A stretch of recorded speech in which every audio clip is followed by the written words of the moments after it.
removed from office for signing into law bills duly adopted by the parliament of that same entity.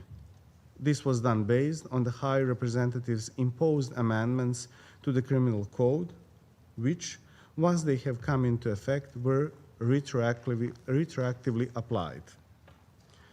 Before letting this political and legal absurdity sink in, I must know that the same actors who previously criticized the High Representative's overreach now praise his latest decisions as a proof of the rule of law.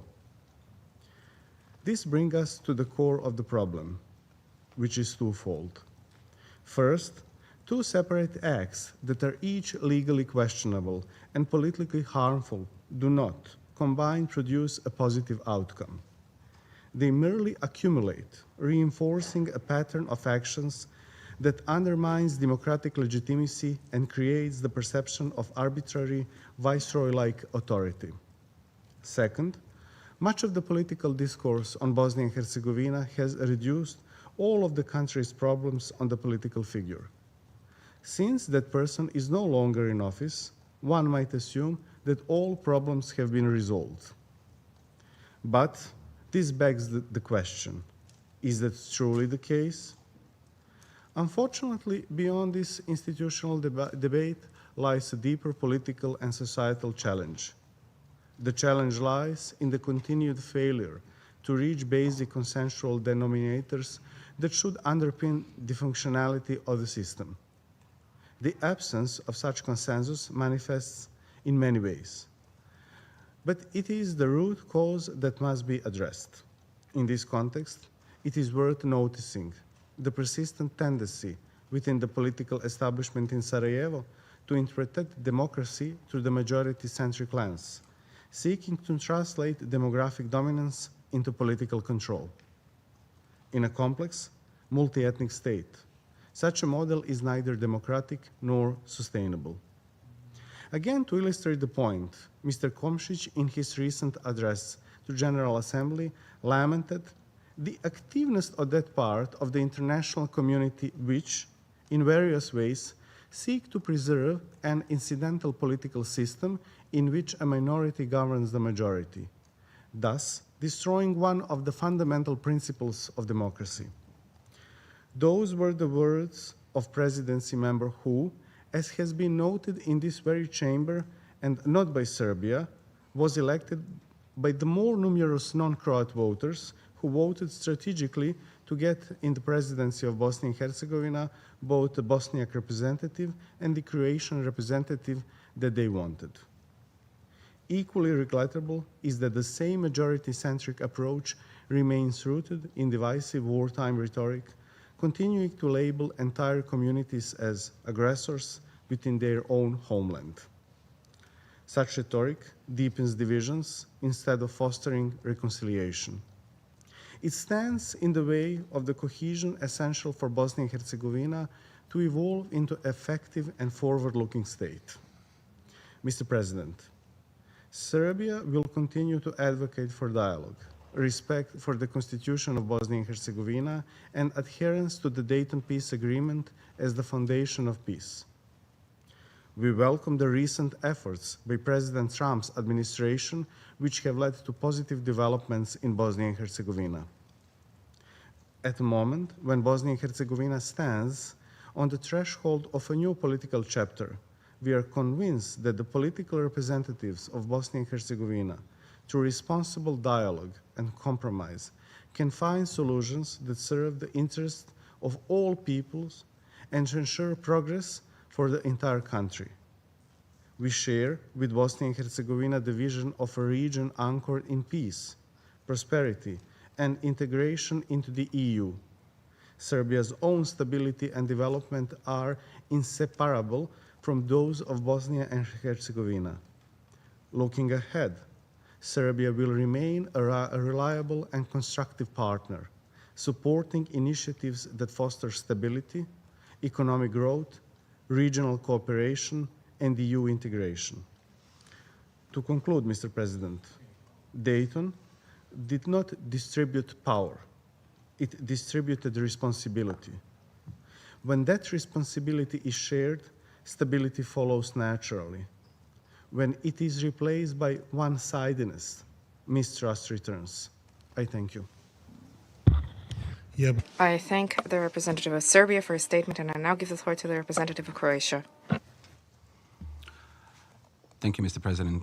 Croatia aligns itself with the statement delivered by the European Union on behalf of its member states, and I would like to add some remarks in my national capacity. We welcome the extension of EUFOR Althea, which continues to play a crucial role in safeguarding stability and security in Bosnia and Herzegovina. This year we mark 3 decades since the Dayton-Paris Peace Agreement and the Split Declaration, milestones that paved the way for peace after years of conflict. The Split Declaration of July 1995 between Croatian President Tudjman and Bosniak President Izetbegovic has formalized terms of defense cooperation against aggression and thus made essential contribution to ending the war. We regret that during the past year there has been an ongoing deep political crisis in Bosnia and Herzegovina. Such matters should be resolved as soon as possible through democratic dialogue and the participation of all relevant stakeholders and their legitimate representatives. We call on all in Bosnia and Herzegovina to renounce divisive rhetoric and to fully respect the sovereignty, unity, and territorial integrity of the country, the principle of equality among the constituent peoples, as well as the rule of law and fundamental rights, and to promote reconciliation. Acts undertaken against the constitutional order are unacceptable. The Dayton-Paris Peace Agreement, as the foundation of Bosnia and Herzegovina's constitutional architecture, remains the cornerstone of peace and stability. This moment also offers an opportunity to address a long-standing issue that continues to undermine Bosnia and Herzegovina's democratic development, namely the erosion of the principle of equality among the constituent peoples. When this principle is disregarded, genuine dialogue and trust become impossible.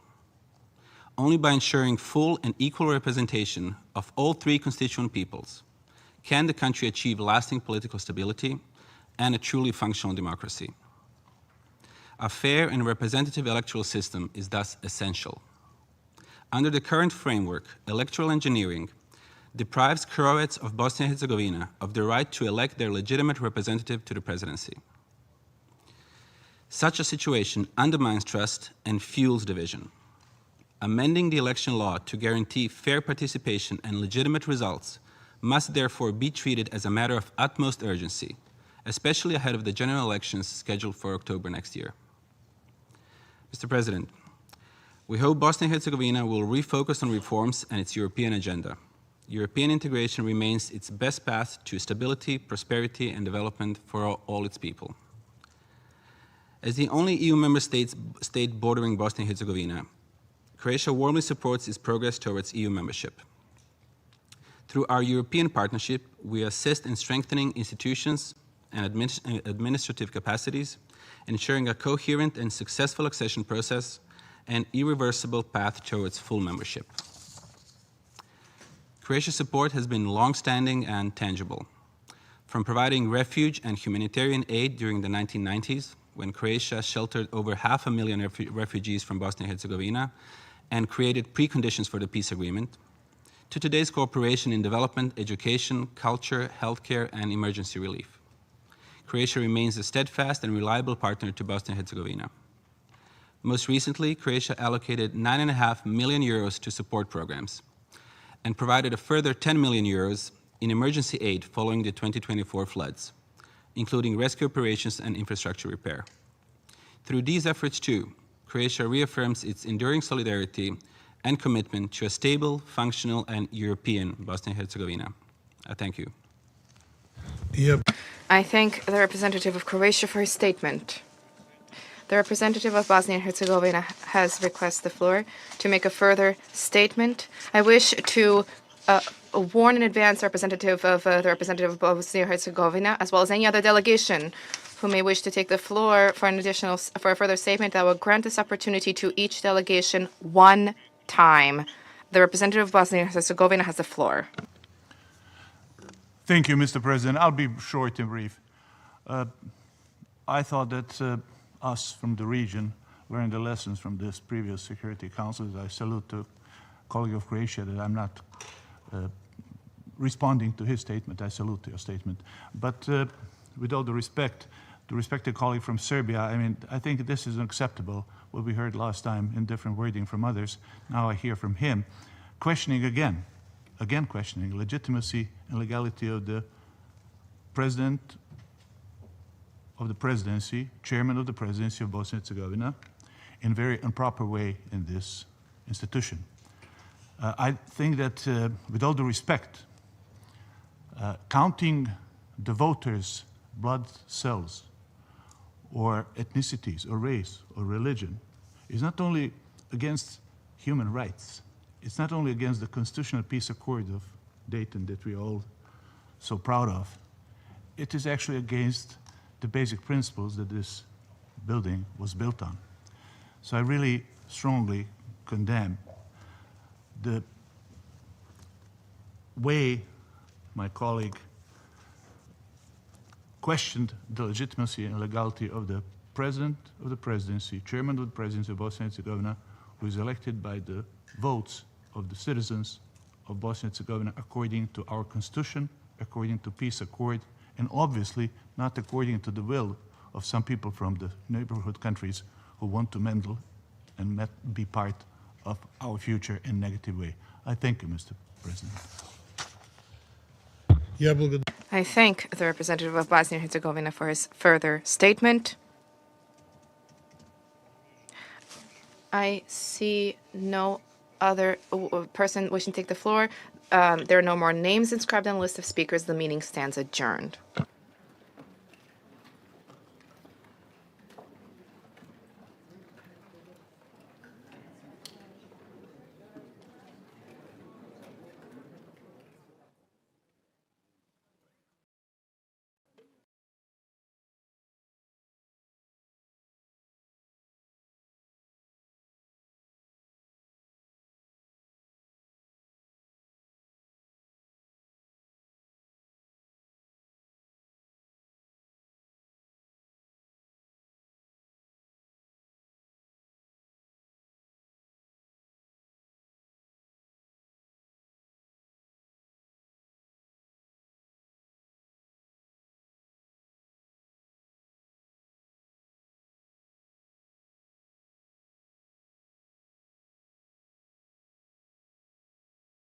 Argentina fue el 77.9%, en Bolivia el 88%, Brasil vio un and the resolution on cooperation with the United Nations, its representatives and mechanisms in the field of human rights, Resolution 60/23.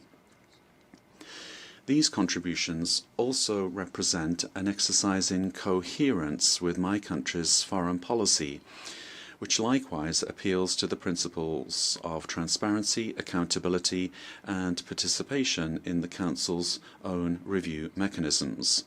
And it's for this reason that Costa Rica took part in the fourth cycle of the Universal Periodic Review conducted this year in Geneva, where we accepted 244 of the 299 recommendations received from other member states. This decision constitutes a concrete demonstration of confidence in the multilateral system and of the conviction that international scrutiny strengthens democratic institutions and the effective protection of human rights.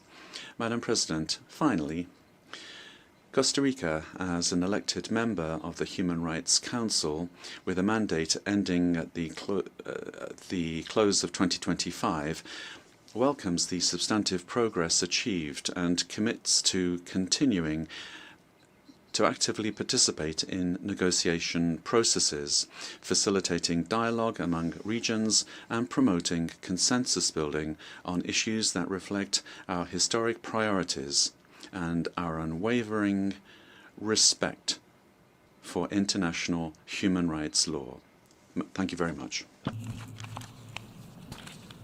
I thank the distinguished representative of Costa Rica. I now give the floor to the distinguished representative of Nicaragua.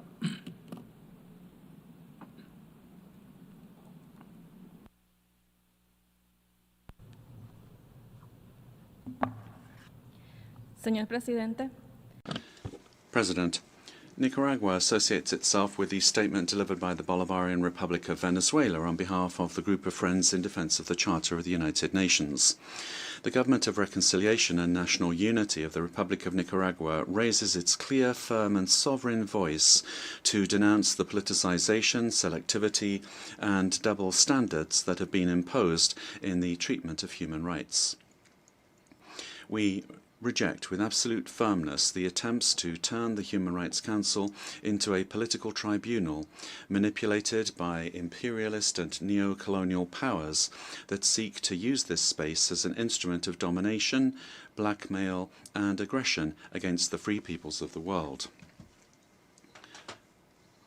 Mr. President, human rights are universal and indivisible.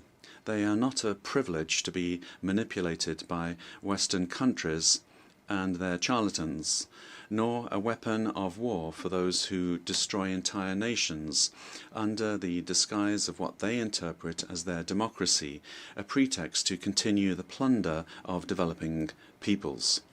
Today, those who speak of human rights are the very same who have massacred entire peoples, occupied sovereign nations, imposed criminal blockades, and looted natural resources, sowing pain, hunger, and destruction.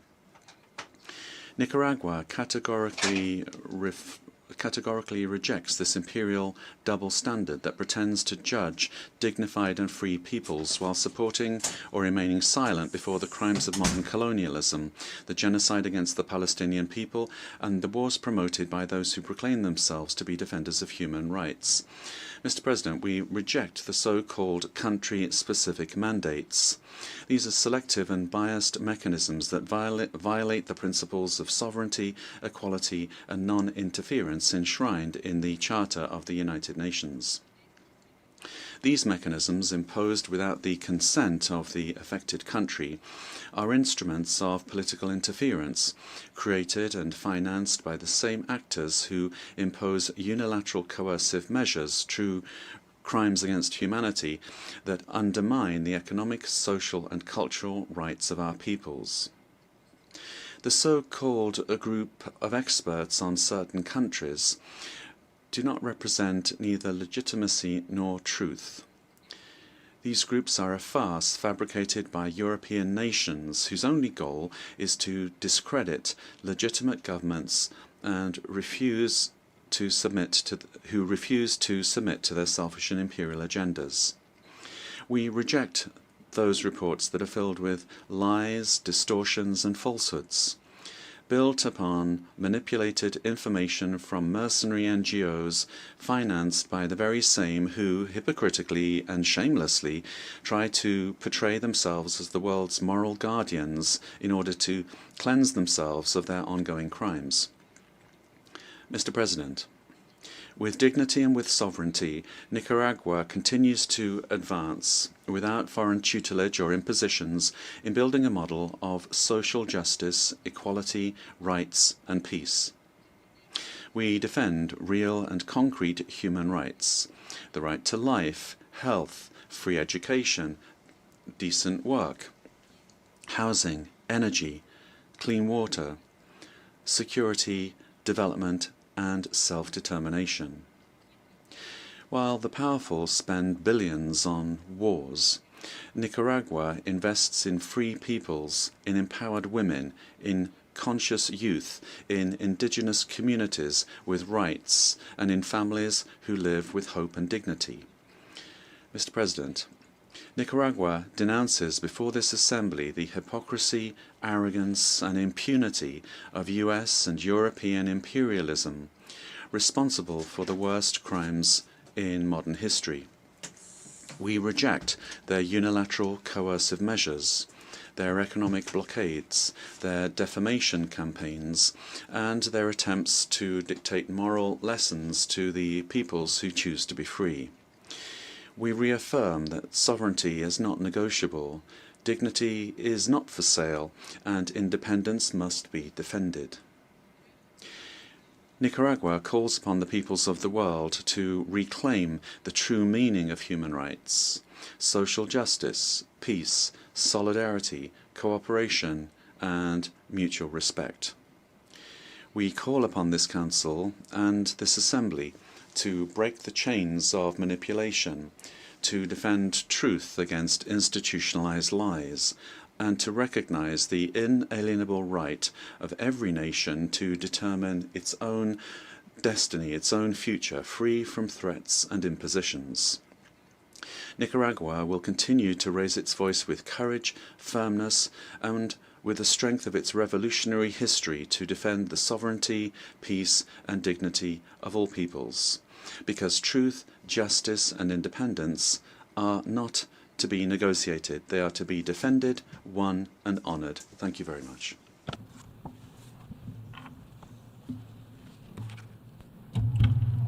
I thank the distinguished representative of Nicaragua. I now give the floor to the distinguished representative of Cuba.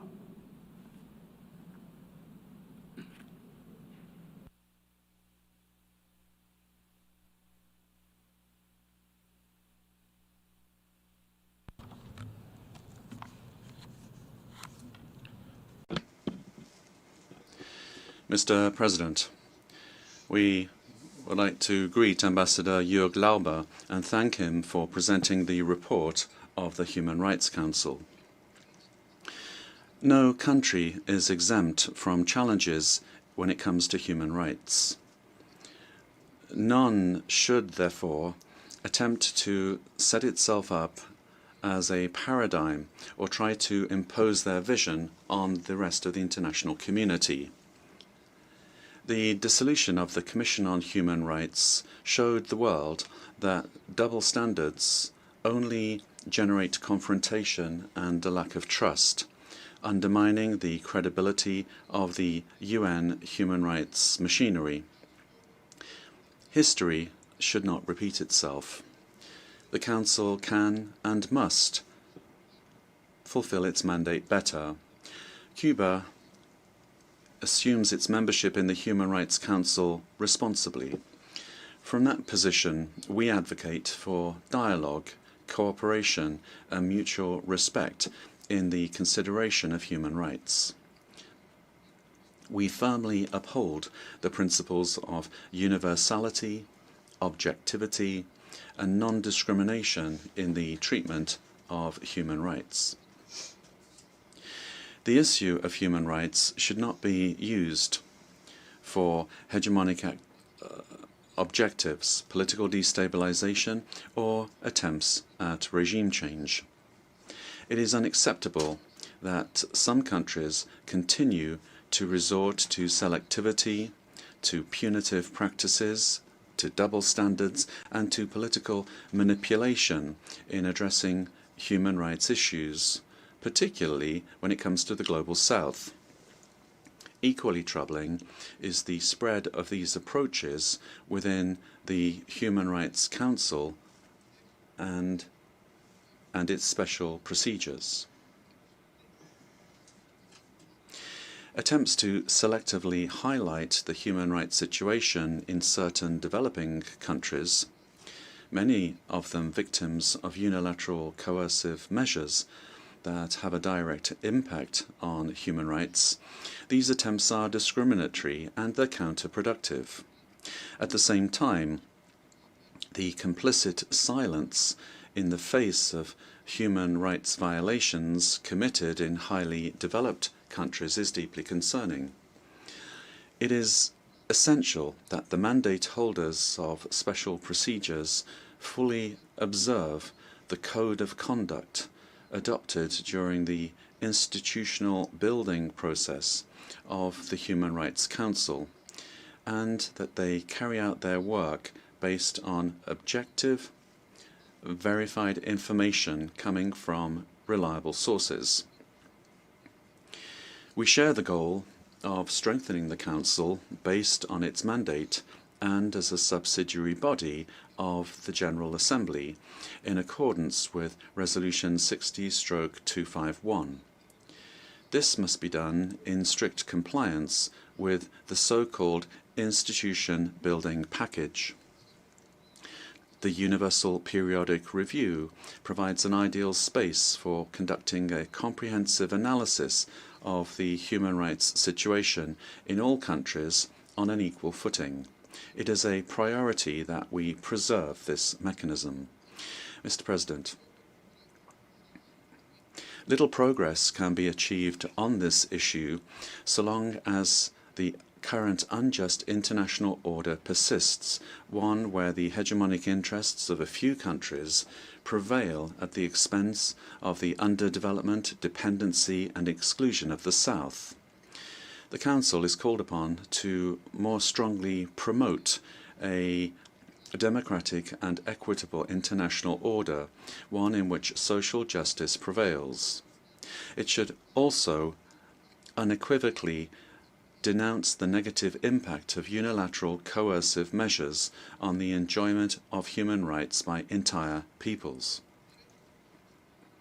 Inalienable human rights, such as the right to development, to peace and to a healthy environment and to international solidarity, should play a greater role in the work of the Council.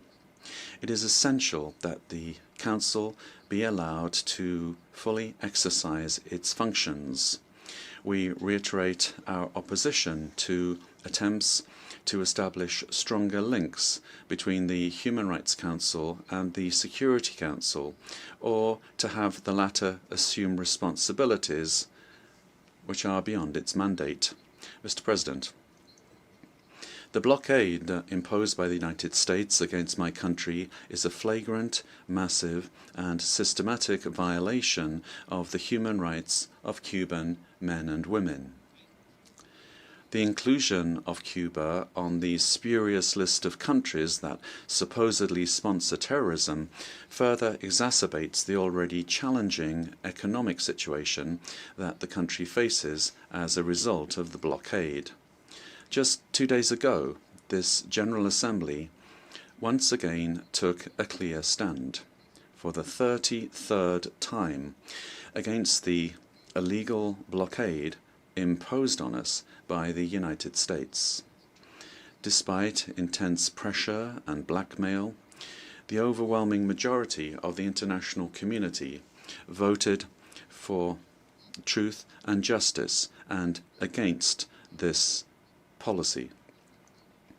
The smear campaigns against Cuban medical cooperation, far from intimidating us, only strengthen our humanist vocation, motivating us to continue promoting greater and better cooperation and to share our modest resources with the countries and peoples most in need.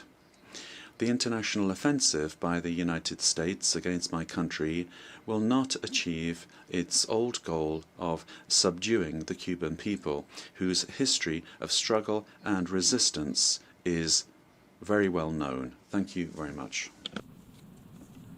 I thank you, the distinguished representative of Cuba.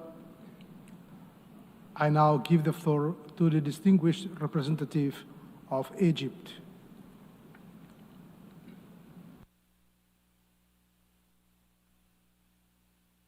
Thank you, Mr. President. Mr. President, dear colleagues, Egypt expresses its appreciation to the report of the Council of Human Rights, which embodies the institutional relationship between the Council and the General Assembly. This is a subsidiary body affiliated to the GA that reinforces the human rights system in a balanced and objective manner. Egypt believes that this dialogue is an opportunity to assess the progress achieved and to promote human rights on the global level, while reviewing how to reinforce the effectiveness and efficiency of the Council in undertaking its mandate in line with its instituting resolution. Mr. President, Egypt on the 1st of January will start its membership in the Human Rights Council for the third time since its establishment. We look forward to actively engaging in the work of the Council and in discharging its mandate. We will be working on promoting dialogue and cooperation based on mutual respect while respecting objectivity, impartiality, rejecting selectivity and politicization. This builds on our approach that respects complementarity between civil, social, economic, political, and cultural rights. We are well aware of the impact of technological and economic and environmental developments on the enjoyment of these rights. Mr. President, Egypt also reaffirms that respecting the sovereignty of states and their cultural and developmental specificities is the best way to promote human rights. International cooperation should be based on partnership and solidarity and not on dictations or confrontation. Egypt attaches special importance to the right to development. This is an inherent right and an inalienable right. Egypt will guarantee that the General Assembly will consider that the Pact on Social Development becomes a basic instrument to promote the rights of women, youth, and the elderly, and to confront xenophobia and discrimination. Egypt will continue supporting capacity-building programs and technical cooperation, especially with developing and African countries, through the exchange of experiences and the implementation of training programs. This will allow countries to discharge their legal obligations. In this context, Egypt also reaffirms its willingness to cooperate with the OHCHR and other international partners to implement national programs aiming at developing the institutional framework and building our capacities in human rights. In line with our national strategy for human rights that was launched by the government of Egypt as a comprehensive and inclusive framework to strengthen rights and freedoms.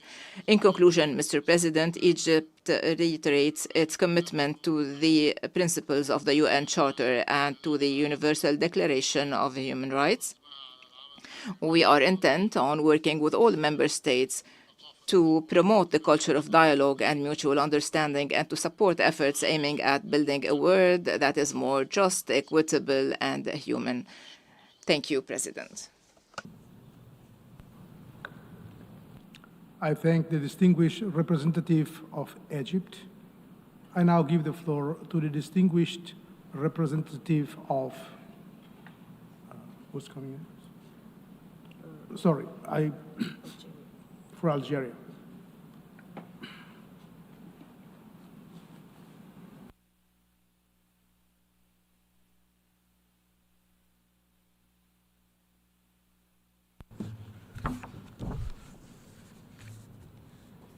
Madam President, Algeria would like to reaffirm its steadfast commitment to the promotion and protection of human rights, as well as independence and non-selectivity, while ensuring objectivity and cooperation with the government concerned, remain essential conditions for achieving the objectives pursued by the relevant United Nations mechanisms.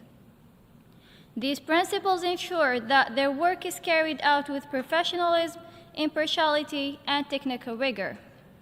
Madam President, Algeria remains committed to relying on Human Rights Council as the competent body established by the international community to examine the human rights situation in countries through a comprehensive and integrated approach that fosters an atmosphere of mutual trust. It stresses the need to respect the Council's mandate and to avoid double standards in addressing human rights issues. Madam President, Algeria also underscores the importance of technical cooperation and capacity building for states in the field of human rights in accordance with their specific needs.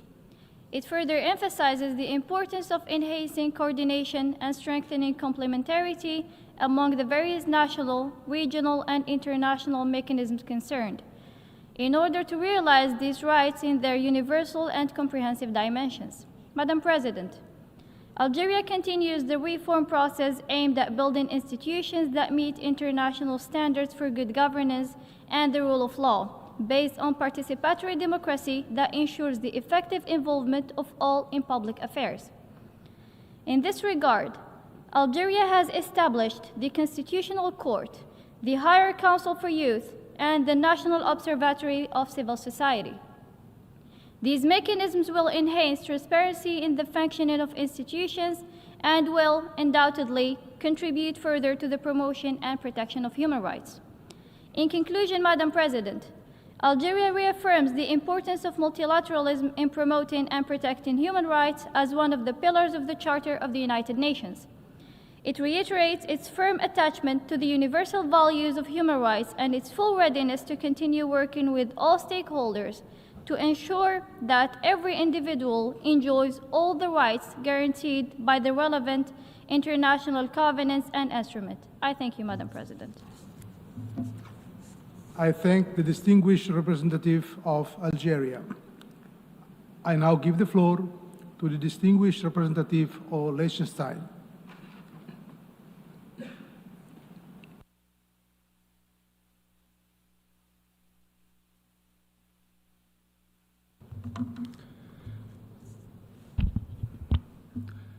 I thank you, President.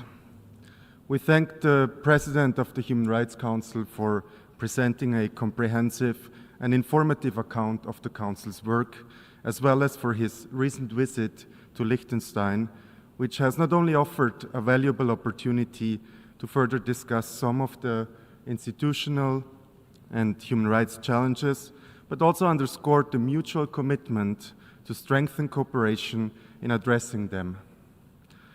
The Council, as the United Nations' central human rights body, plays a crucial role in ensuring that states respect their obligations under international human rights law and in preventing and responding to violations thereof. Unfortunately, the Council's work has become increasingly challenging. Inter alia, due to the erosion of respect for human rights, the number and overlapping of many mandated activities, the underfunding of the UN Human Rights Pillar, and increasing global challenges such as conflicts, the triple planetary crisis, and rapid technological developments. We were pleased that the Council, despite all these challenges, managed to pass a number of important resolutions this year, some of which I would like to highlight in the following. In the light of the escalation of violence in the eastern part of the Democratic Republic of the Congo that resulted in summary executions, forced conscription and labor, and widespread incidents of conflict-related sexual violence, the Council convened for a special session and adopted a resolution mandating an investigation into serious human rights violations and abuses, as well as serious violations of international humanitarian law. By adopting the resolution without a vote, the Human Rights Council showed a strong reaction, including by condemning in the strongest way possible all violations. It is important that the mandated Commission of Inquiry receives the resources necessary to be operationalized and to fulfill its mandate in a comprehensive and effective manner. The first ever resolution on the human rights situation in the Syrian Arab Republic that was adopted without a vote and with the active participation of the Syrian delegation is an important milestone and gives hope for a transitional justice process that puts human rights at the center. The Commission of Inquiry, the IIIM, the Mechanism on Missing Persons, as well as the International Criminal Court, can have an important role in ensuring accountability and contributing to truth, justice, reparations, and guarantees of non-recurrence. The consensual adoption of the recent resolution on the human rights situation in Afghanistan, which mandated the creation of an independent investigative mechanism, is an important step to collect and preserve evidence for crimes under international law committed in Afghanistan, particularly against women and girls, and thus contribute to holding perpetrators of these crimes to account and prevent impunity. It's crucial that the newly established mechanism is equipped with the necessary resources and acts complementary to existing ongoing judicial processes, notably at the International Criminal Court. My delegation further welcomed the extension of a number of other mandates, including but not limited to the Commission of Inquiry on Ukraine, the fact-finding mission on Sudan, or the Special Rapporteur on the Russian Federation. Moreover, the Council adopted resolutions on the importance of protecting human rights defenders in the digital space, including their right to privacy, as well as on preserving civic space from increasing threats of closure.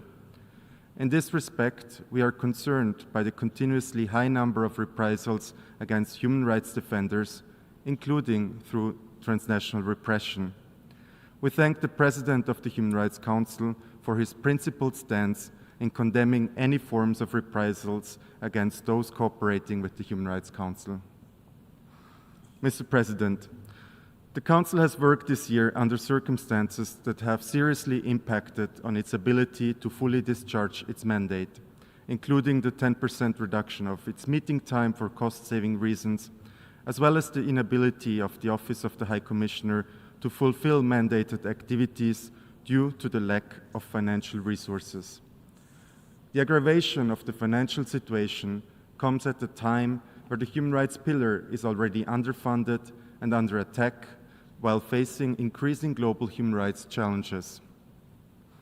It is a common responsibility of the UN member states and the United Nations to protect and preserve the human rights pillar, ensure proper funding of the pillar, and avoid overlapping initiatives and mandates at the Human Rights Council, as well as in relation to the Third Committee of the General Assembly. Liechtenstein is committed to constructively contribute to this process and is pleased to announce that it has recently voluntarily contributed to securing the webcasting of the 50th session of the UPR Working Group in November, which otherwise would have fallen victim to the liquidity crisis. The webcasting of the UPR sessions is an integral part of the inclusivity of the UPR. In concluding, we would like to thank President Lauber and his team for the leadership in the Human Rights Council in very challenging times. I thank you. I thank the distinguished representative of Liechtenstein. I now give the floor to the distinguished representative of Kuwait.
105 days till Catherine's impeachment report.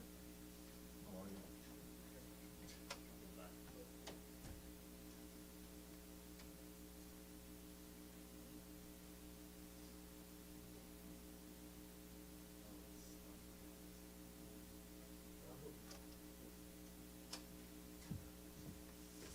All right, good afternoon. Apologies for the delay. Today we'll be joined by Nicholas Kumjan, the head of the Independent Investigative Mechanism for Myanmar. He will be here to brief you on the situation in Myanmar. Then at 1 p.m. there'll be a briefing here by Ambassador Jörg Lauber, President of the Human Rights Council. And looking ahead to Monday, 1 p.m. there'll be a briefing by Ambassador Michael Imran Kanu, Permanent Representative of Sierra Leone, who will be here as the President of the Security Council for the month of November, and he will be briefing you on the program of work for November. It will be an in-person briefing only. You can follow on the webcast, but there will be no Zoom link for that briefing. Trip announcement for you. Our Secretary General Antonio Guterres will arrive in Doha, Qatar on Monday morning to attend the second World Summit for Social Development. In his address to the summit's opening session, the Secretary General is expected to highlight the progress. Get very emotional about these summits. I know certain things that just. In his address to the summit's opening, the Secretary General is expected to highlight the progress made since the first social summit that took place in Copenhagen in 1995, when governments pledged to make poverty eradication, full employment, and social integration central to development. He will also underscore today's major global challenges, including deepening inequalities, unemployment, poverty, conflicts, and widespread human suffering. While at the summit, the Secretary General is expected to participate on a side event on education. He's also expected to hold bilateral meetings with the Emir of Qatar, His Highness Sheikh Tamim bin Hamad Al Thani, the Prime Minister and Foreign Minister of Qatar, His Excellency Sheikh Mohammed bin Abdul Rahman bin Jassim Al Thani, and the Secretary General is also expected to meet Her Highness Sheikh Moza bint Nasser Al Misnad. We also expect the Secretary General to hold a number of other bilaterals with heads of delegations. We'll keep you posted on those as they come. Turning to the situation in Sudan, which continues to be horrific, to say the least. Our humanitarian colleagues tell us that North Darfur state remains catastrophic, with ongoing attacks against civilians, humanitarian access to El Fasher cut off, and desperate people continue to flee towards Tawila and other towns seeking safety. Our colleagues from the International Organization for Migration now estimate that at least 62,000 people have been displaced from El Fasher and surrounding areas. That's just between the 26th and 29th of this month, with insecurity along routes continuing to restrict movements. These people leave their homes, their livelihoods, carrying very little of their belongings, as you can only imagine. Telecommunications needs to be restored to the area. They are cut and the situation is chaotic on the ground, making it difficult to obtain direct information from inside the city. On the ground in the locality of Tawila, we're working with local partners to register new arrivals as they come in, to provide emergency support for them. Huge gaps persist, as you can imagine, including shelter materials, medicines, and trauma care supplies, food assistance, as well as psychosocial support. Local sources continue to share extremely worrying reports of displaced civilians on the move as they are being abducted and facing extortion. We call again for securing a safe passage for people trying to flee, protecting those who remain in El Fasher, and for full and unimpeded humanitarian access across Darfur and all other areas in need in Sudan. The humanitarian situation in North Kordofan state also remains alarming, with IOM estimating that close to 36,000 human beings have been displaced from Bara town, north of the state capital of El Obeid, and that was just this week. Reports are also emerging of serious violations in the context of the RSF capture of Bara town in North Kordofan, including the alleged summary execution of 5 Red Crescent volunteers. Our human rights colleagues have also received alarming reports of sexual violence. Humanitarian partners tell us that at least 25 women were gang raped when RSF forces entered a shelter for displaced people near El Fasher University. These latest reports of serious violations potentially amount to numerous crimes under international law in and around El Fasher and in Bara. We echo the calls of the Human Rights Office. There must be an independent, a prompt and transparent and thorough investigation into all such breaches, potential breaches of international law, and for those responsible to be held to account. The rights of victims and their families to truth, justice, and reparations must be ensured. Turning to the situation in Gaza, our humanitarian colleagues tell us that their partners continue to scale up efforts despite reported Israeli airstrikes across the Strip. Some strikes reportedly occurred on Thursday in the area of close to the so-called Yellow Line, which, as you know, is the area that refers to the line that the Israeli Defense Forces have begun to mark inside Gaza as part of the ceasefire agreement. According to local sources, these strikes resulted in casualties. We stress again that all parties must refrain from any activities that put civilians, including aid workers, at risk, and remind the Israeli military of its obligations to take constant care to spare them throughout all its military operations. On aid collection efforts, the UN 2720 mechanism tells us that we and our partners have collected over 24,000 metric tons of aid from the crossings since the ceasefire came into effect a few weeks ago.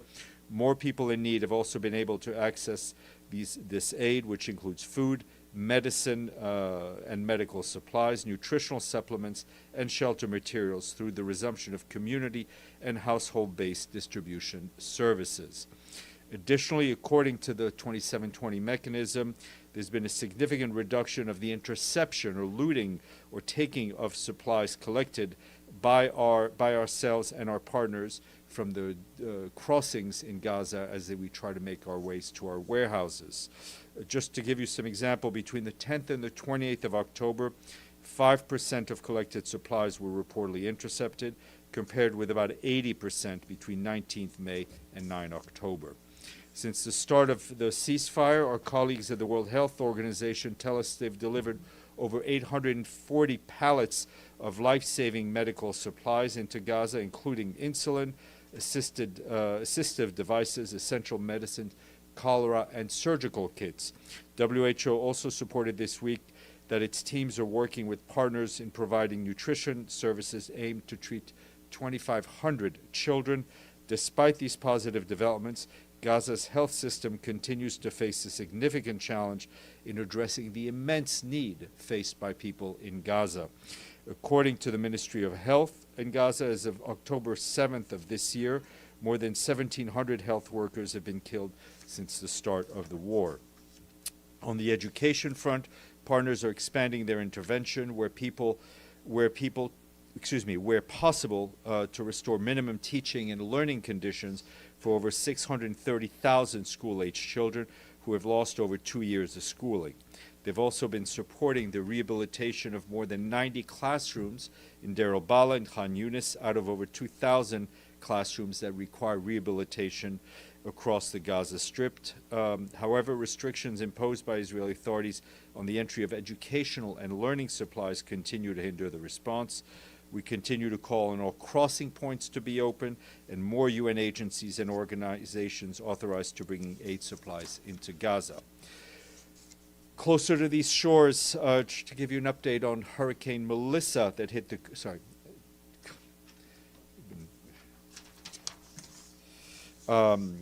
turning to Hurricane Melissa and the Caribbean, where we, along with our partners across the region, are assisting communities impacted by the storm. Our colleagues at the Office of the Coordination of Humanitarian Affairs tell us that supplies are moving, coordination hubs are active, and emergency teams are supporting government responses in Jamaica, in Cuba, and Haiti. In Cuba, our humanitarian colleagues say that following the hurricane going through the country over the eastern provinces of Cuba, preliminary assessments indicate severe damage across Santiago, Holgun, Granma, and Guantanamo, including to homes, roads, and health facilities. Hundreds of communities remain isolated, and access continues to be hampered by damaged road, rail, and air transport infrastructure. We, along with our partners, are supporting national authorities with assessment and early recovery plans. We're also helping to develop a UN action plan to guide the response, with a 2-person team deployed in country and additional support from the Regional Office for Latin America and the Caribbean. As for Jamaica, the government is leading the robust national response. Our own colleagues are supporting the coordination efforts and the rapid needs assessment teams led by the Caribbean Disaster Emergency Management Agencies. Those teams are scheduled to arrive today. The FAO, UNICEF, UN Population Fund, the International Organization for Migration will all take part in the assessment. OCHA also deployed a team from Panama yesterday to reinforce coordination and information management, working closely with our team already there and national authorities. And in Haiti, which, as you know, is a country already impacted by massive humanitarian crisis and deadly armed violence, humanitarian teams are working alongside national authorities to respond to the urgent needs. Our UN agencies and our partners are now supporting temporary shelters and providing food, shelter, non-food items, and cash assistance. A quick update from the Central African Republic, where our peacekeeping colleagues report progress on the disarmament, demobilization of combatants from the armed group called 3R, which rejoined the peace process. Overall number of combatants from the UPC, the 3R, and the anti-Balaka groups disarmed and demobilized across the country since July is now close to 800, around 800. Yesterday, 53 former combatants were disarmed and demobilized in Nufu. This was the highest number of combatants to receive their demobilization certificates in a single day since the resumption of these large-scale DDR operations in last July. A total of 97 combatants have been disarmed and demobilized in Nufu since the operation began there on Wednesday. These operations are being carried out with the technical, logistical, security, and financial support of our colleagues from the peacekeeping mission, who are also providing medical assistance and school kits to communities. Quick update from our political mission in Libya, which began soliciting nominations for the structured dialogue, which is a key pillar of the political roadmap. The dialogue will propose policy recommendations to enable credible elections, unify institutions, and address long-term drivers of conflict. Approximately 120 Libyans representing municipalities, political parties, academia, national institutions, and civil society will participate. The mission confirms that while not a decision-making body, the dialogue will serve as a platform for inclusive engagement, with recommendations shared with relevant state institutions to support sustainable peace and democratic governance in Libya. And just to note that this afternoon, the Council is expected to vote on a number of draft resolutions to renew the mandate of the political mission, as well as MINURSO in Western Sahara, and a third draft resolution on the UN verification mechanism in Colombia. I'm sure you'll be watching those. Today is World Cities Day. In his message, the Secretary General says cities are an engine of opportunity. When people are at the center, digital innovation can advance fairness and sustainability for all. As cities become increasingly digital spaces, he stresses they must be inclusive, green, and just. Sunday is an important day for all of you. It is the International Day to end impunity for crimes against journalists. Worldwide, nearly 9 out of 10 journalist killings remain unresolved. Gaza has been the deadliest place for journalists in any conflict. The Secretary General calls for independent, impartial investigations into the killings of journalists, warning that impunity is an assault on press freedom and a threat to democracy itself. When journalists are silenced, we all lose our voice. You may speak. Thanks, Steph. The Turkish foreign minister, Mr. Fidan, held a press conference in Ankara where he said on Monday there's going to be some foreign ministers meeting to discuss moving forward in Gaza with the ceasefire. Mm-hmm. Do you know if anyone from the UN will be participating? I don't know. I know the Secretary General has been in touch with the foreign minister, but I'll try to get you a bit more detail. No problem. And on Gaza, on Sudan as well, do you have any idea when you'll be able to get an assessment of how many people have been killed in El Fasher? No, I mean, I think we can only go on estimates at this point. I mean, this is an ongoing conflict. As you know, we have no access to El Fasher. I mean, the reports, I mean, I'm seeing on the videos we're seeing on TV coming out of El Fasher are, you know, blood curdling, to say the least. What we need as quickly as possible is humanitarian access to support the living. Michelle. Thanks, Steph. On that note, what contact is the UN having with the Quad? Mr. Lamamra has been in touch with his Quad partners. I think we hope to share some more information soon, but there's been a lot of diplomatic contacts. And then just on President Trump's announcement yesterday on nuclear testing, has the UN sought to find out any details of what he actually meant by that? We have been watching the President's pronouncements, and I think my colleague, Mr. Huck, shared with your position on it. Mr. Avni. Can I run some numbers by you? Is it Do I have a choice? Go ahead. Is it true that America's debt to the regular budget in 25 is 820 million? I don't have those numbers off the top of my head, but it is, the arrears are quite big, yeah. Is it something? I mean, I will try to get, it's not. Is it true that the UN regular budget for this year is 3.72 billion?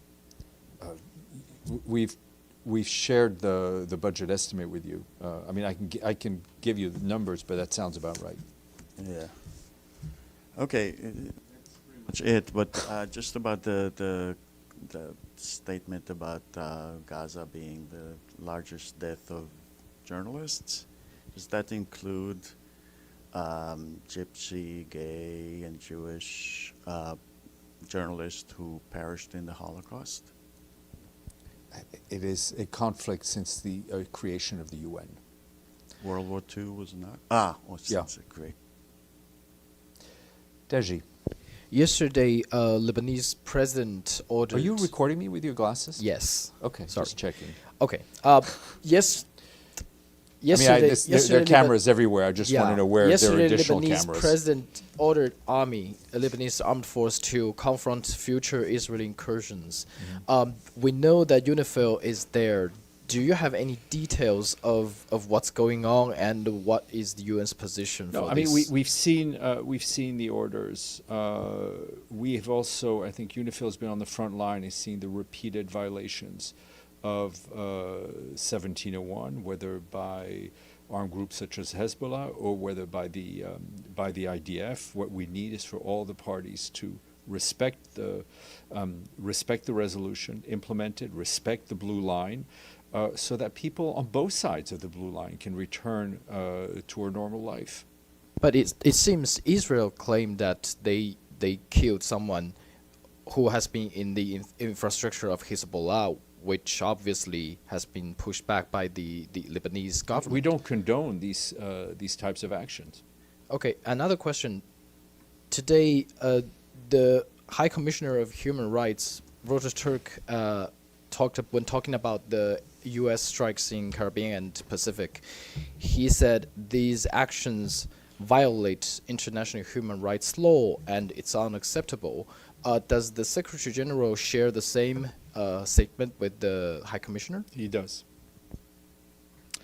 Islam, and then Alex. And then, sorry, then. Thank you, Stefan. What is the latest situation, UN staff in Yemen? There are some reports that Houthis government will put them on trial due to Israeli attacks in August. Any detail about it? Yeah, we've seen the recent press reports, and I think the original story wound up being corrected, which the stories talk about the Houthi de facto authorities' intention to refer some of our staff for prosecution. We're obviously going to follow up with the de facto authorities about these statements in Sana'a. Again, we call for the immediate release of all of our UN colleagues who have been detained arbitrarily, as well as those from NGOs, those from international diplomatic missions. We will continue engaging with the Houthis, with the de facto authorities in Sana'a, as well as member states and partners to continue to push for the release of our colleagues. Yes, sir. Thank you, Steph. Mr. Tom Fraser told the Security Council yesterday that at the core of the Sudan crisis is the failure of protection of civilians. And he called on the Security Council to take immediate and vigorous action to protect the civilians. So, will the Security Council consider the possibility of deploying a peacekeeping mission to Sudan? Thank you. Well, what the council will decide, the council members will decide in their wisdom is up to them.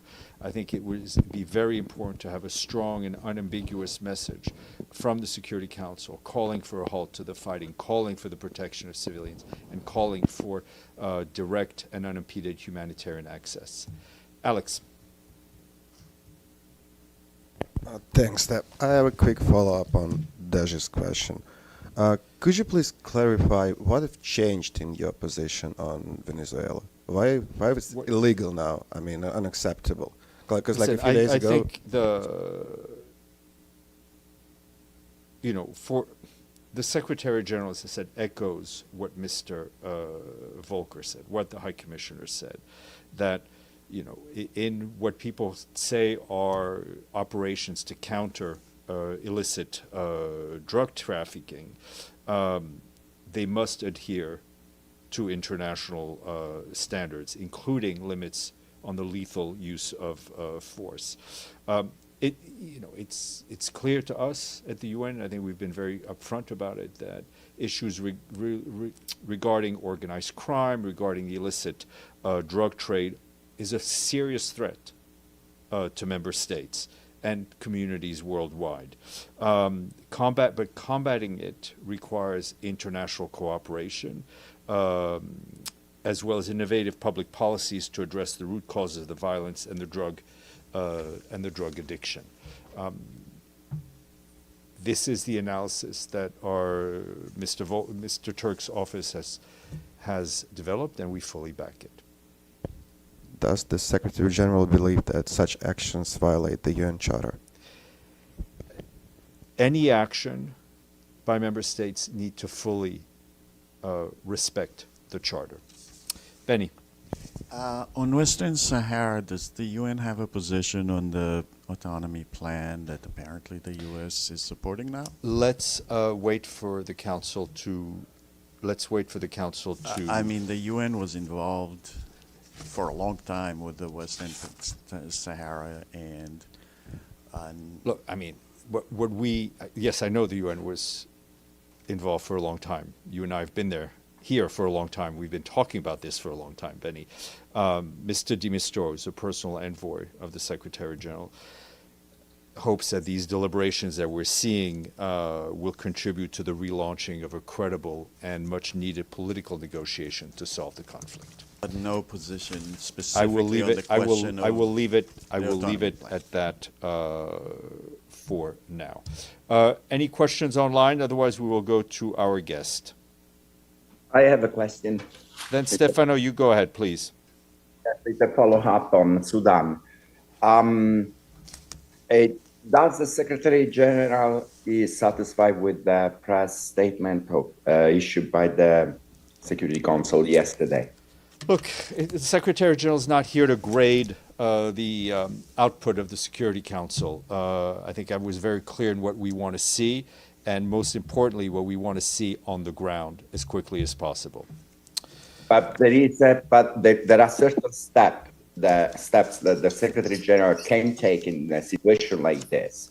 So why is not being more assertive on the case of? I think the Secretary General and his envoys are very much focused on Sudan.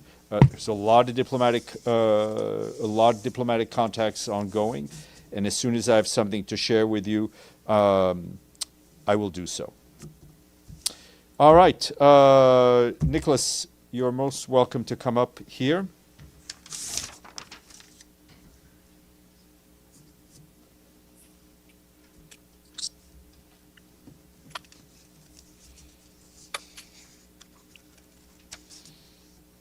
Take the hot seat, yeah. We're delighted to be joined by Nicholas Kumjan, the head of the Independent Investigative Mechanism for Myanmar. He was here to brief you on the situation in Myanmar. If you want, that glass of water is also for you. Great. Go ahead, please. I'm here in New York because Tuesday I presented our annual report, the annual report of the Independent Investigative Mechanism for Myanmar, to the Third Committee of the General Assembly. Also presenting reports were the Special Rapporteur for Human Rights and the Special Envoy for Myanmar, the Secretary General's Special Envoy. What we reported, same as the others, is that the situation in Myanmar, unfortunately, is only getting worse. The intensity, the frequency, and the severity of war crimes being committed in the country is increasing.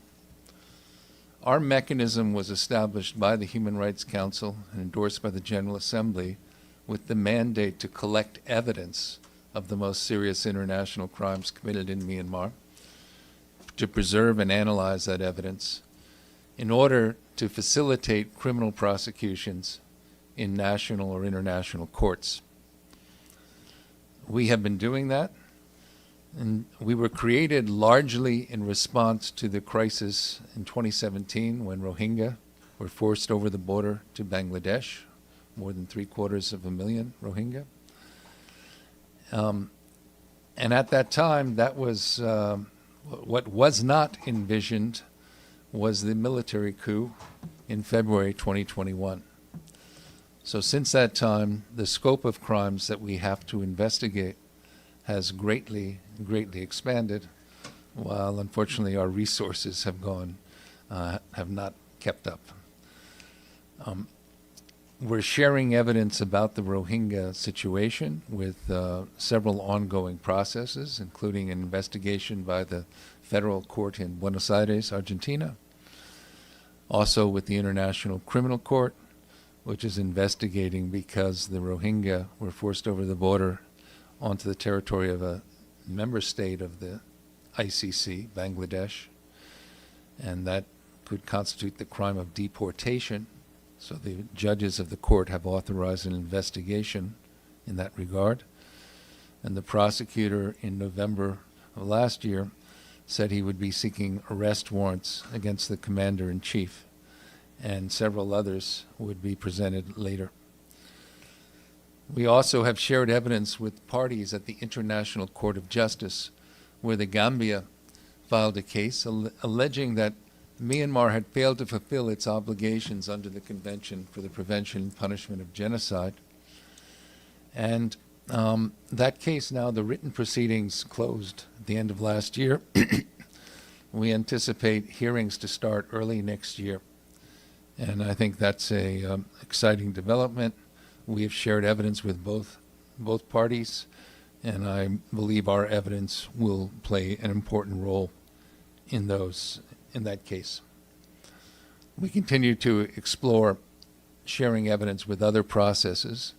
One of the areas where we have done that, or where we're looking at it, is looking at who is supplying the means for the crimes that are being committed, who is profiting.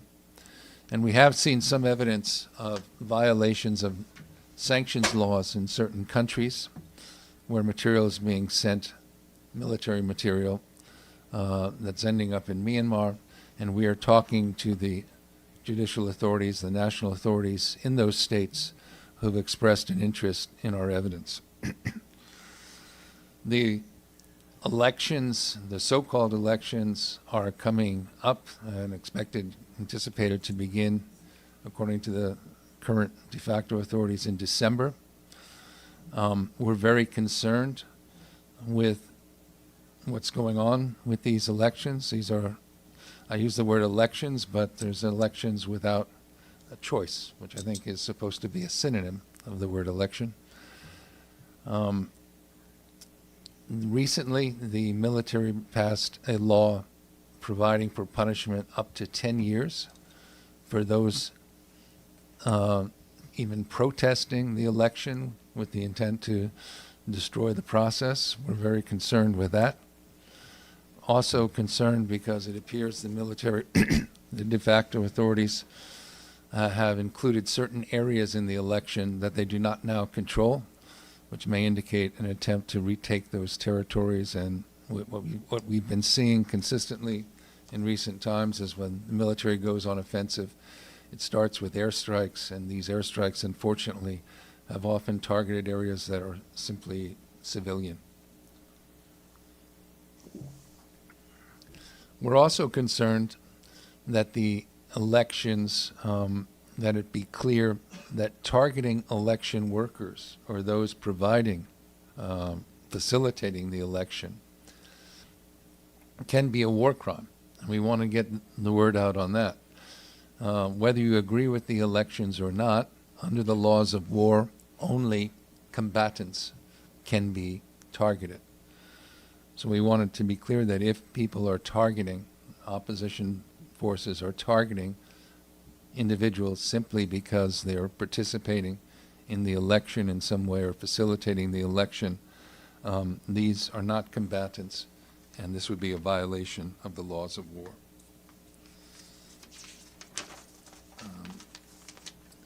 We continue to gather evidence. We welcome anyone who has firsthand evidence of war crimes in Myanmar to contact us and share the evidence. We don't care what the ethnicity or religion or nationality is of the victims of the crime or of the perpetrators. We're looking at incidents involving different armed groups in addition to the military.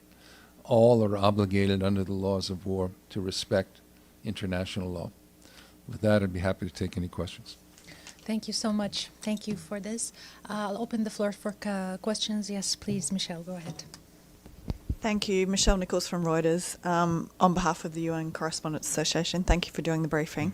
I just wanted to follow up on your comments on the elections. Are you seeing any sort of signs of targeting of opposition happening already, or any planning for that? And I think there was a rapporteur here the other day who was mentioning, or who was saying, don't send in election monitors because that would, justify what is not apparently an election. So how do you feel about that? Well, let me say that that's a little bit outside of my mandate, because unlike the Special Rapporteur, Tom Andrews, the Special Rapporteur for Human Rights, it's not my role to give advice to states. We limit ourselves to war crimes. But yes, I am concerned about the elections amounting to war crimes in that, or crimes against humanity, in that we do see signs of individuals, opponents of the election, being targeted. They're being arrested. We also know from our evidence that people who are arrested are often tortured in detention during interrogations. So we're greatly concerned with that. And recently, I think just this week, it was announced by the military that they had passed this new law providing for penalties up to 10 years in prison for those opposing the election. And simply targeting people for an exercise of such fundamental free speech as just opposing an election would be a violation of international law. Thank you. Islam, please go ahead. Thank you very much. Islam Doğru from Anadolu Agency. Would you let us know what is the latest figure in terms of civilians, how many civilians died in these conflicts, and also internally how many people displaced inside the country, also left the country? Thank you. Thanks. I really don't have those figures on the tip, because we really do not collect them. We're concentrating on finding the evidence of specific crimes, but certainly there's it's been reported that millions have been internally displaced or displaced over the borders. Just in regards to just the Rohingya, for example, while 750,000 were forced over the border in 2017. In the last couple of years, Bangladesh and UNHCR, I believe, are reporting that about 150,000 Rohingya have fled over the border to Bangladesh because of the currently ongoing violence, where Rohingya have been caught between the fighting between the Arakan army and the Myanmar military, and now increasingly also some Rohingya armed groups involved in that fighting. So and many, probably millions, have also fled Myanmar, now living in Thailand and in other countries in the region, which points out that this crisis in Myanmar is not just a crisis for the people of Myanmar. It has international dimensions. Other states are suffering from the burden of refugees. Other states also suffer from the increasing lawlessness in Myanmar. I think the special envoy for the Secretary General called it the capital of organized crime in the world. Scam centers and drug dealing are coming out of Myanmar, and they're affecting others in the region and even beyond. Thank you so much. Any other questions in the room? Gabriel, please go ahead. Thanks, Shireen. Hi, it's Gabriel Elizondo from Al Jazeera English. You mentioned this briefly in your remarks, but I just wanted to get a little more detail. The genocide case is the one that was brought forth by the Gambia many years ago, right? Yes. Well, yes, 2019. 19. And your anticipation is, what's the timing next year? Do you have any idea? Well, normally I understand that the court would announce a date of the first hearing about 6 weeks before the hearing, but we're anticipating it early next year. Okay, thanks. And then one other follow-up is on terms of your evidence collection. Are you satisfied that you've been able to collect enough to meet the threshold that you want to achieve, or are there certain challenges, and what is the main challenge? Thank you. Well, I'm certainly not satisfied that we have enough. I mean, of course, we don't expect we're going to collect all the evidence of all the crimes. There are simply overwhelming number of crimes being committed. So we have to prioritize and pick and choose. And the challenges are many, but they begin with our lack of access to the country. Unfortunately, the authorities are not cooperating with us. We can't go to the crime scenes. We can't access many of the witnesses. And even witnesses who are outside of the country now in some of the neighboring countries, we don't have the consent of those states to cooperate with us and allow us to collect evidence on their territory. And this does make it challenging for us. And the financial challenges, especially for next year, are really great. Despite the expanding number of crimes that are occurring, we have shrinking resources. We have normally been able to raise a couple million, $2 or $3 million a year in XP funding, and some of that has funded very fundamental aspects of our investigations, such as our open source unit that's able to gather evidence from the internet, and there's so much information now available. I've been doing this for 25 years, but this conflict, because it's going on today, there's so much information available on the internet that wasn't the case in other cases that I investigated that involved crimes 10 or even 4 decades ago, 10 years or 4 decades ago. If we don't raise more money, we will lose that unit sometime around April of next year. Similarly, we have 3 experts on sexual violence and crimes against children. That funding has not been secured. If we don't raise money for that, we will have to terminate them. And we anticipate between UN80 and the lack of XP funding, we may lose up to 1/3 of our staff by early next year. Are there any? Yeah, Michelle. Just a quick follow-up to that. Is that largely due to the US funding cuts, or is there something else at play? Well, the XP funding has come from a variety of donors. The United States was one of the donors previously. And the regular budget situation this is separate from the liquidity crisis, so the UN80 reductions are separate, I would say. Thank you. Yes, please, go ahead. Okay, thank you. This is Yun Zhaopan from Xinhua News Agency. Do you have any staff member, or how many staff members do you have on the ground in Myanmar to collect the evidence? Thank you. We don't have anyone on the ground in Myanmar. We're not, never been given permission by the authorities, and this includes pre-coup, to go to the country, unfortunately. Thank you so much. Are there any other questions online, perhaps? Or if no more questions, I'd like to thank Mr. Nicholas Komjian, head of the Independent Investigative Mechanism for Myanmar. And the next briefer will be here shortly. Thank you so much. Thank you. Do you, yeah.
Good afternoon, everyone, and thank you for joining us at this press briefing by Ambassador Jörg Lauber, the President of the Human Rights Council.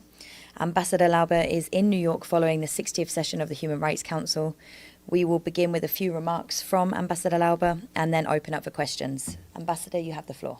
Thank you much, Louise. Thank you, everybody who is here or tuning in over the internet. Good afternoon, and I also want to start traditionally by thanking you for your interest, for the work you're doing, for the interest in multilateral diplomacy, and in particular in human rights. Your work is essential for us to carry the message about the importance of human rights out to the world. Colleagues, as the UN marks its 80th year, let's recall that human rights remain one of its 3 founding pillars.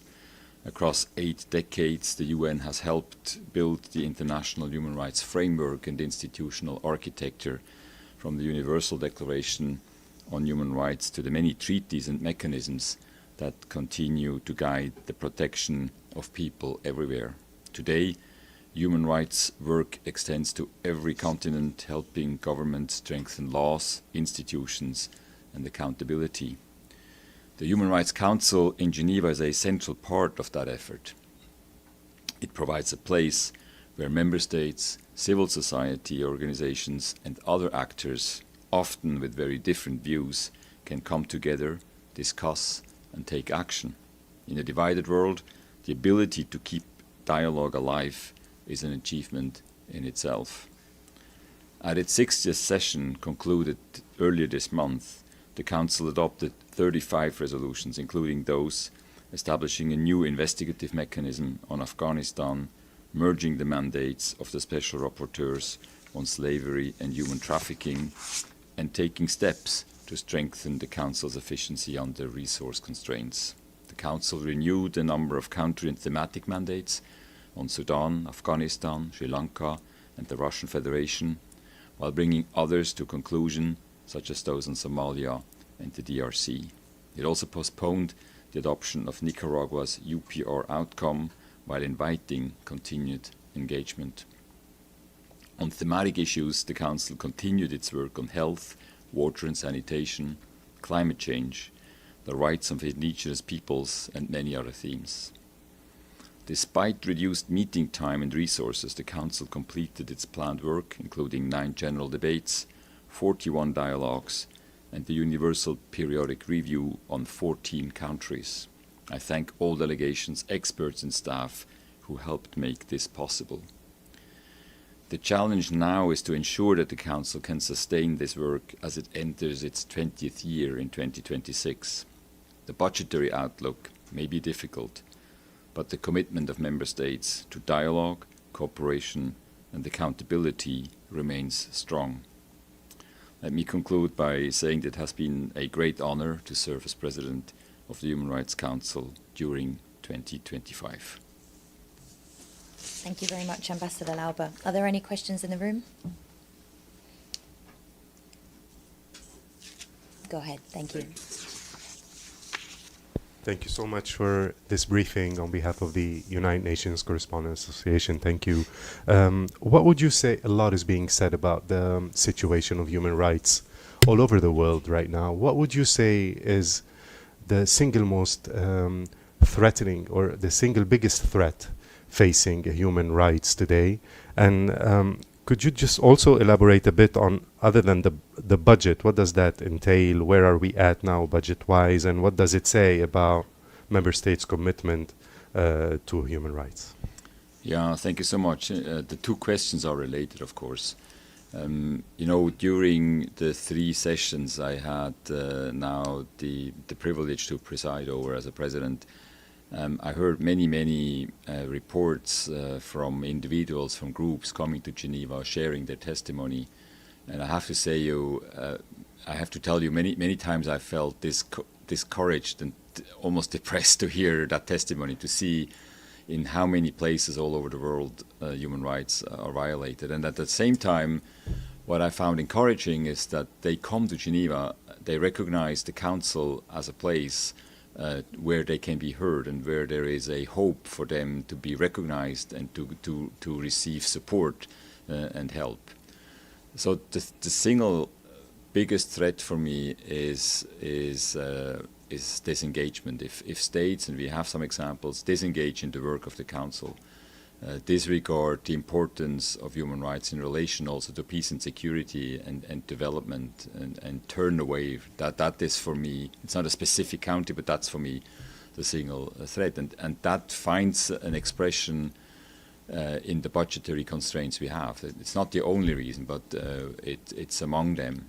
Specifically what it means is what we already saw this year, we had to, and I mentioned it, we had to cut down speaking time in the Council for delegations. That seems like a little thing, in particular if you put it in direct relation to suffering of people on the ground. But you know, multilateral diplomacy is about meeting and having sufficient time to make your case and exchanging. So it's not that little after all. The other consequence we saw, and we see increasingly, is decisions taken by the Council not being implemented because the money is missing. I give you one particular example. We had the special session upon request of the Democratic Republic of the Congo concerning the human rights situation in Eastern Congo in February, where it was decided, among other things, to establish a commission of inquiry. I recently was able to nominate the 3 experts, but we are still waiting to have money for the commission to start. That's 2 problems. One, we really need to look into the human rights situation on the ground to see what we can do to support the people who suffer from human rights violations. And other, it's of course not good for the reputation and legitimacy of the Council if we take decisions and then they're not being implemented. So we have to do 2 things, I think we have as a Council, and we will continue doing that. Look at how we can become more efficient, how we can rationalize our work, but we still need to make sure that we get the minimum funding necessary for the Council to fulfill its mandate. Sorry, it's a long answer to a short question, but you see, you hit it right away. Any other questions in the room? Please go ahead. Yes, please. Thank you. As President of the Human Rights Council, what do you have to say about the politicization of the issue of human rights? Because, for example, the Americans would say there was a genocide in China's Xinjiang region, and at the same time, they provide weapons to kill people in Gaza. So what do you have to say? It's a criticism I hear a lot. I also heard it this morning when I was following the debate in the General Assembly, that the Human Rights Council is politicized. You know, that in the end, the Human Rights Council is a political body where we debate very sensitive issues, be thematic, you know, the impact, for instance, of climate change on human rights, or specific, the situation in certain countries. Rarely all the countries who participate in debate agree. There's political arguments, differences, positioning, alliance making. So the fundamentally political nature of the debate is a fact in the Human Rights Council as much as it is in the ECOSOC or the Security Council here. So I think that's just what's the nature of a body like that. Do you mean that you cannot do anything to bring this human rights issue back to the normal track, like people would be talking about this issue in an objective, at least, manner? I mean, less politics, more substance. I understand your question, but I'm afraid objectivity is in the eye of the beholder, as they say. You know, I also feel if you look behind the noise of the debate in the room, and I don't mean to be derogatory, I feel these debates are important, and to be there and even be controversial and be for and against and have an open, sometimes quite feisty debate about it. But if you look at the end of the day what the Council is able to do, how often the Council is able to make its decision by consensus and come together in the substance and then have a positive impact still on human rights, I'm still quite positive on the track record of the Council. Please go ahead. Yeah. Two more. Sorry, I'm taking advantage. One of your special rapporteurs, when she was Francesca Albanese, when she was asked about where international law lies today, after we have seen it in the past few years being, disrespected, disregarded in so many places, she said it is now, international law is the language of the masses right now, and it's the masses who are upholding these values, as opposed to governments who are not hiding anymore their disrespect for these laws and conventions. And I wonder if you see eye to eye with that comment about where international law, human rights law, all the pillars of our modern world lie right now in the face of all these violations that we are witnessing. And what do you think also of the second question? Many people describe the crisis in Gaza as the last nail in the coffin of international law and the human rights system. And I wonder, what's your assessment of the damage that has been inflicted because of Gaza on human rights in general? Thank you. Thank you for the question. I honestly feel that international law, and in this case in particular human rights law, but also on national level, law is being probably more violated, disrespected these days than it has at some point in the past, and this is very concerning. We talked before about what's the biggest risk: disengagement from institutions, disregard from rules, disrespect for rules, trying not to be accountable for violations of law, trying to play more the power game of power politics. These are all tendencies that I find concerning. At the same time, if you listen to the debates, for instance, in the Human Rights Council, you still feel that there is a high number of countries who recognize the power of law, the need for international rules, including human rights rules, to put limits to power. So I belong to those, and I'm, as a Swiss ambassador, I'm lucky that I can represent the country that belongs to those who defend those rules, the limits to power, and we just we need to continue. We cannot, because it's more difficult, because there are more obstacles, because the number of countries or governments who seem willing to go beyond or to disrespect those laws, that we can't stop the struggle. And always remember, and that makes the link to what you said about it lies with the masses. I think we always have to remember that our responsibility truly is to the people. I've always said that the Charter, fundamental documents like the UN Charter, like the Universal Declaration of Human Rights, are promises that we made to the people, and in human rights in particular, it's about the rights holders ultimately. You know, I don't want to single out any specific situation. You know, right now, for instance, we are very concerned about the situation also in Sudan, in al-Bashir, what's happening there. There's a number of situations around the world where people are suffering from dramatic human rights violations, and we need to look. We need to try to look into all of them. Are there any other questions in the room? We don't have any questions online, so with that, we will end the briefing. Thank you, Ambassador Laube, for that. Thank you. Thank you very much for taking the time, and thanks for your questions. Thank you.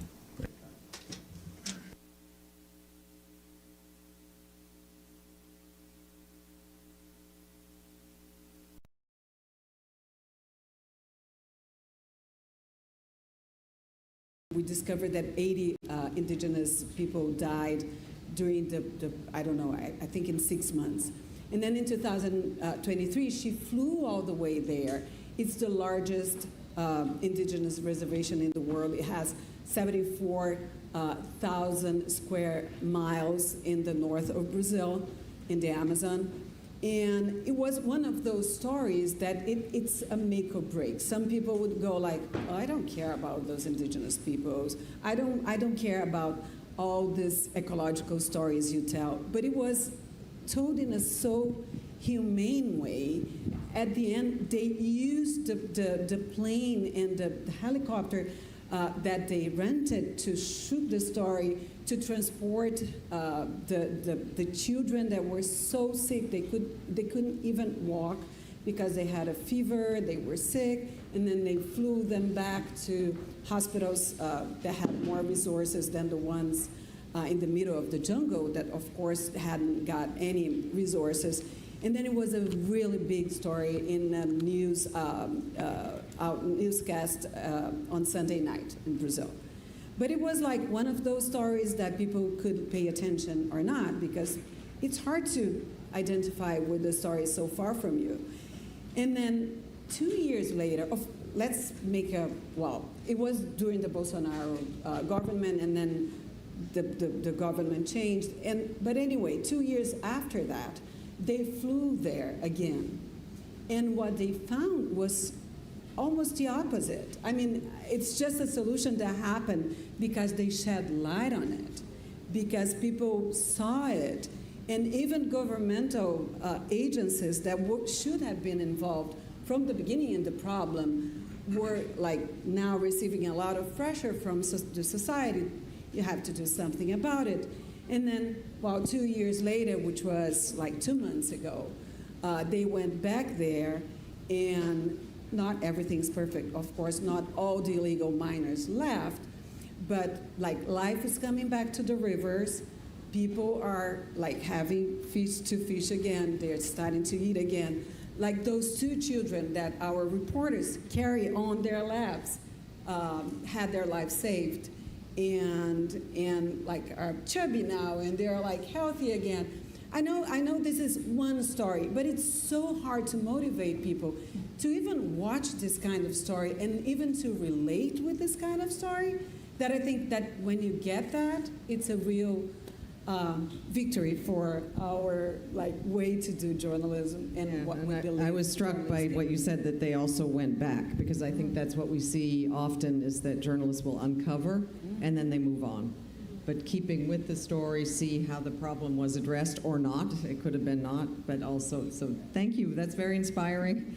And I'm going to now ask our friend from the Asahi Shimbun, Kyoto.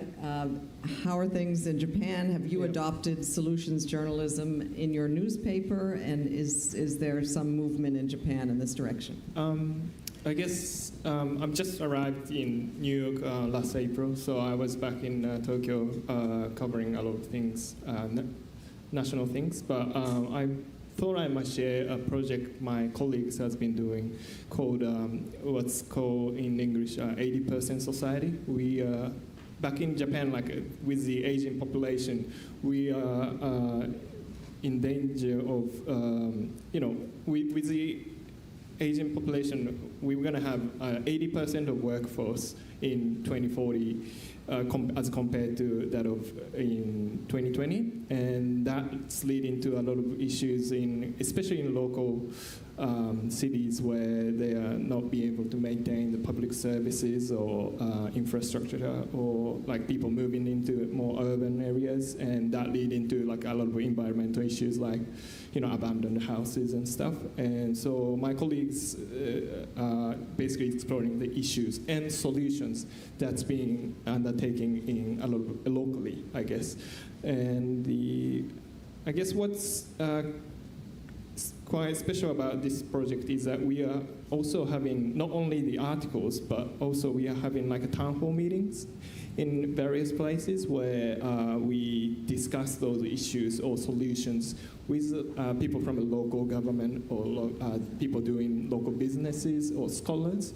And that's how we sort of explore as reporters the new issues that we haven't maybe noticed, or the solutions that could be useful. And we do report those meetings in our paper as well. So that's sort of like we recognizing that as a new form of journalism, and we trying to do the similar things. And reporting on it again. Thanks for sharing that. And now let's move now to Caroline, Director of Strategy and Policy at BBC Media Action, and maybe just 2 words or 2 sentences about BBC Media Action, because people might not be familiar with it, and then your view on solutions journalism. Thank you, Melissa. So BBC Media Action is the international media support arm of the BBC. So I'm not here today to talk about the BBC's news coverage or the BBC's journalism, but rather the work of the 400 media partners that we support in Africa, Asia, and Eastern Europe. And reflecting for this panel, it really made me realise and reflect on the fact that solutions journalism is a very strong focus of most of our media partners now around the world. They, of course, report on the news and the facts, but very many of them see sharing solutions and interrogating solutions as being a critical part of their public service role. These stations are embedded in their community, and they fundamentally see their role is to share solutions, interrogate them with their audiences.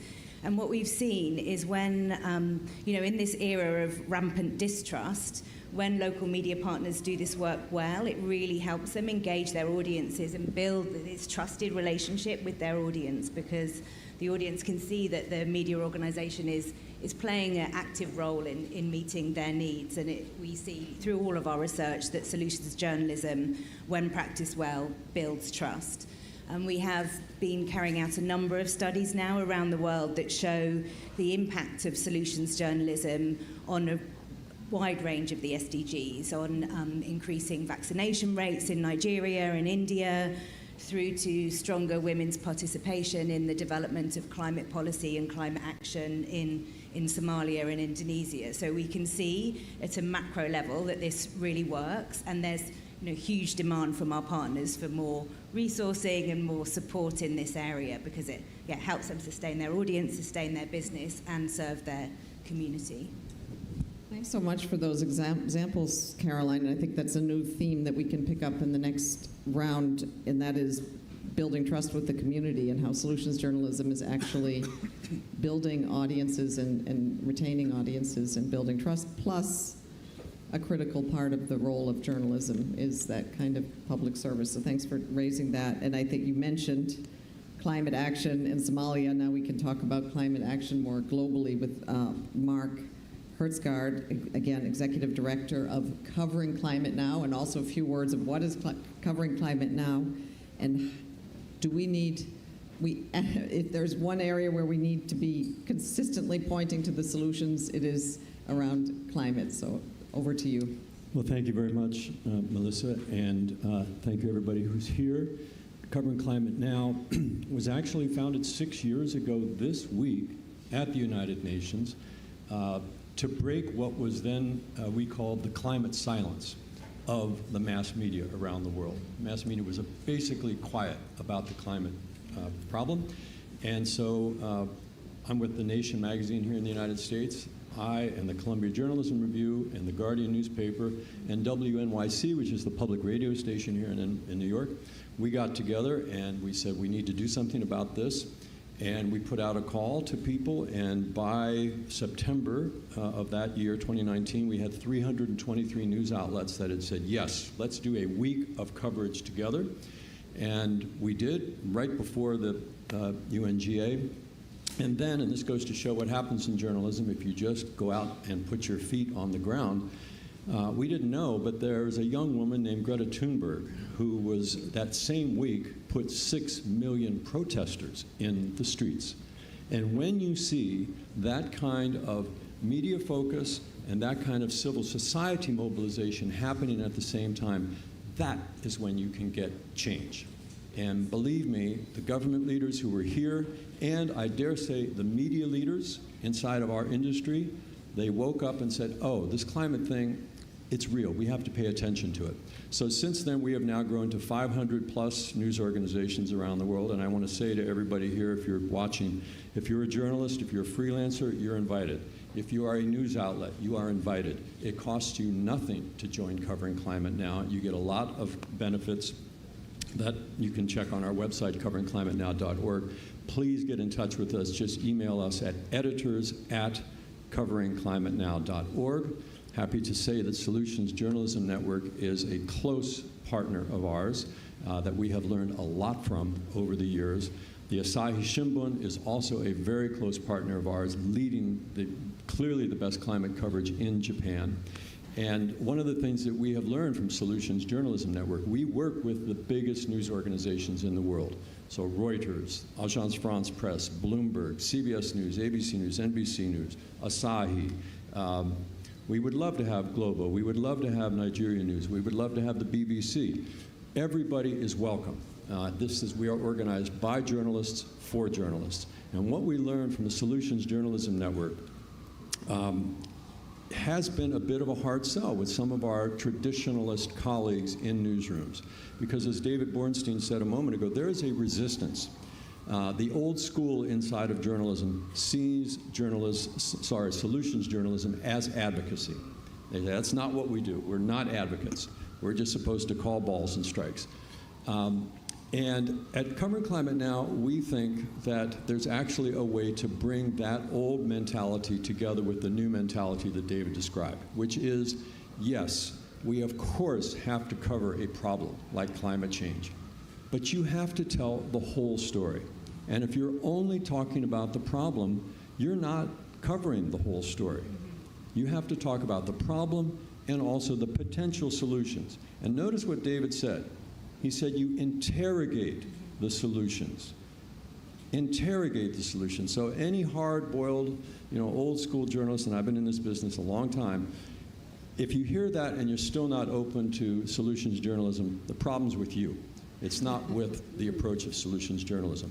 We're talking about rigorous, fact-based reporting. And by the way, interrogating solutions also includes calling out the false solutions. And believe me, on the climate beat, they are numerous.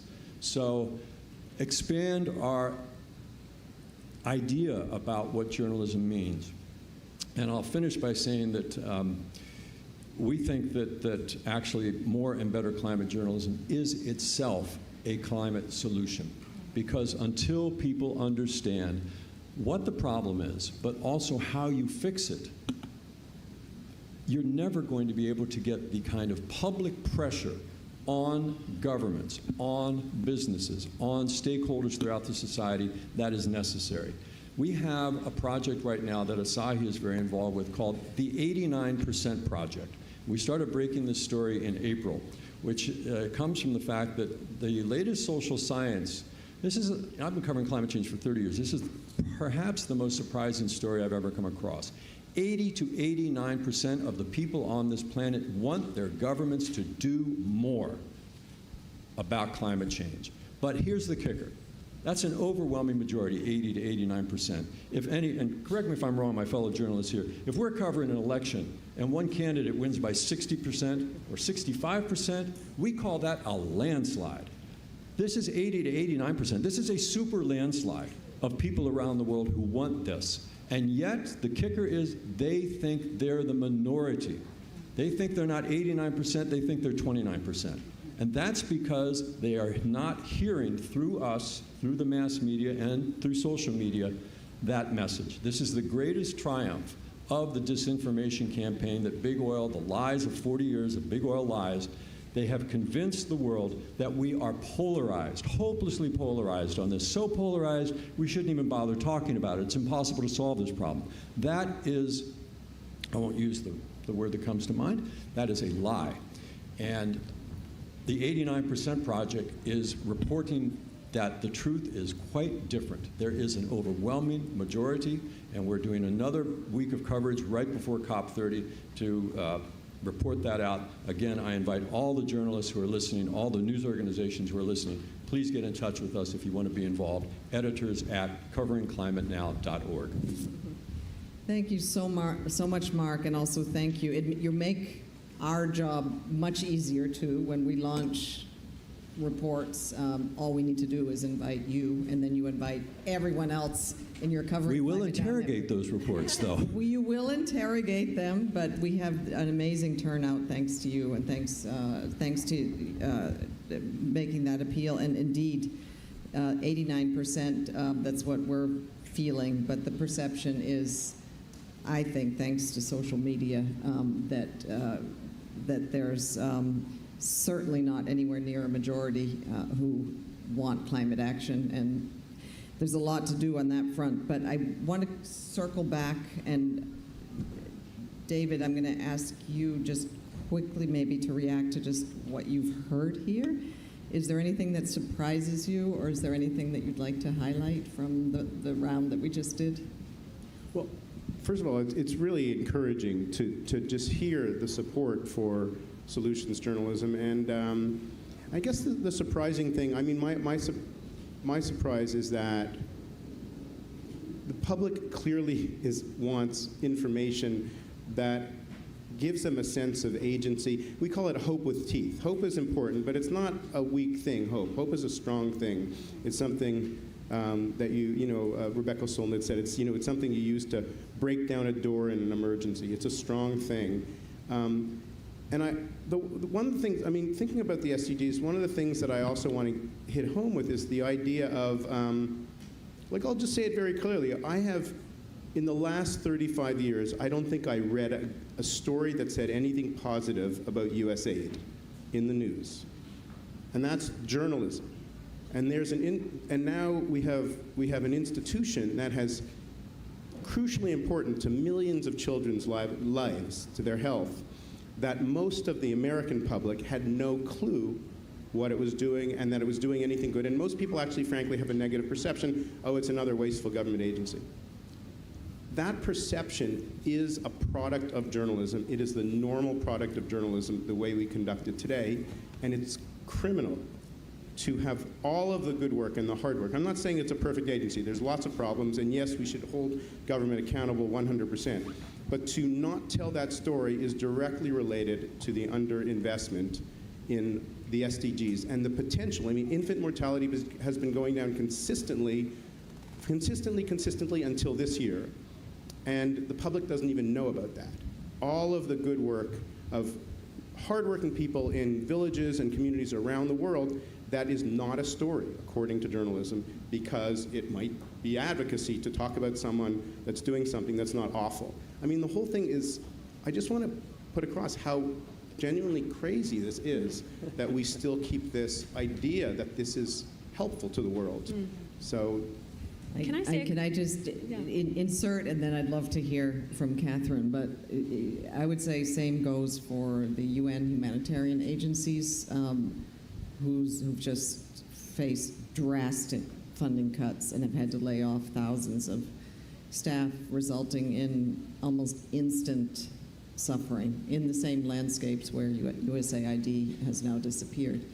And having been on the communication side of those agencies, it was indeed a struggle to get any coverage of the great work that we were doing to save lives and to reduce suffering until some problem came up. So, and just to add one other thing, I think journalists overestimate the power of shame to create social change and underestimate the power of just creating competitive pressures, or even like FOMO.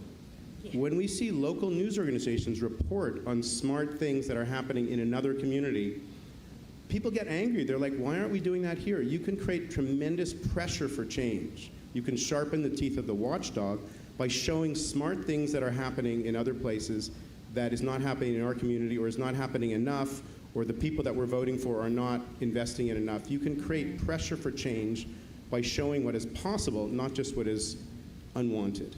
Well, certainly DevEx has been covering USAID and all of our agencies, and also the good work that we're doing, but it is within a certain limited community. But True, but I did want to share a few things on USAID in particular. I've had these conversations with David and with Tina at the Solutions Journalism Network. My feeling is that had we had more reporting on what's working, with USAID, again, had many flaws, but was also behind a lot of good work that many journalists just didn't see as a story. And I think had we had more reporting on what's working, it would help to fill the void that is otherwise taken over by misinformation and stories about failures. So I really think we could have been in a different place with more stories on some of the good work USAID was behind. And that's part of why I have really appreciated the way that you, Melissa, have really championed solutions journalism. One point that I want to make is I think this is a powerful approach for journalists, but also something communications professionals should pay attention to. Communications professionals, especially working on these hard global development challenges, be willing to work with journalists who are looking to interrogate the problem. We continue to get press releases that really the story that communications professionals are trying to get us to tell are the CNN heroes type stories. But we're looking for data. We're looking for you to be able to answer what are the challenges, what are the limitations, because no solution is perfect. But I just really think understanding what is solutions journalism and trying to, not just for journalists, but across the global development landscape, talk about these issues in that way, talk about the evidence, is kind of a win-win for everyone in trying to move these goals forward. And then on the DevEx front, what I wanted to say is just in terms of a particular case study of how we're looking at solutions journalism. So we have been covering the dismantling of USAID very closely this year, and I'm very proud of our news team's coverage of it.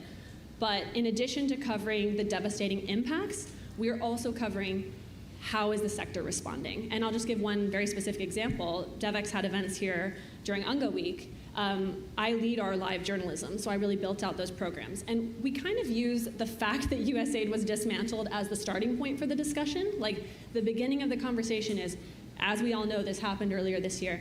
The conversations then become, what are people doing now? So as a quick example, we had a session earlier this week where former USAID staffers stood up something called Project Resource Optimization, PRO. They have connected private donors who were asking, what do we do with data-driven solutions, effective programs that USAID was funding that were at risk of being shut down? And they connected donors with those programs through this effort. They had this short list of urgent and vetted projects. They shared some news on our stage about some money they've mobilized to get these projects funded for the next 12 months. But critically, the session didn't just promote project resource optimization. We narrowed into, how did you do it? Tell us about the approach.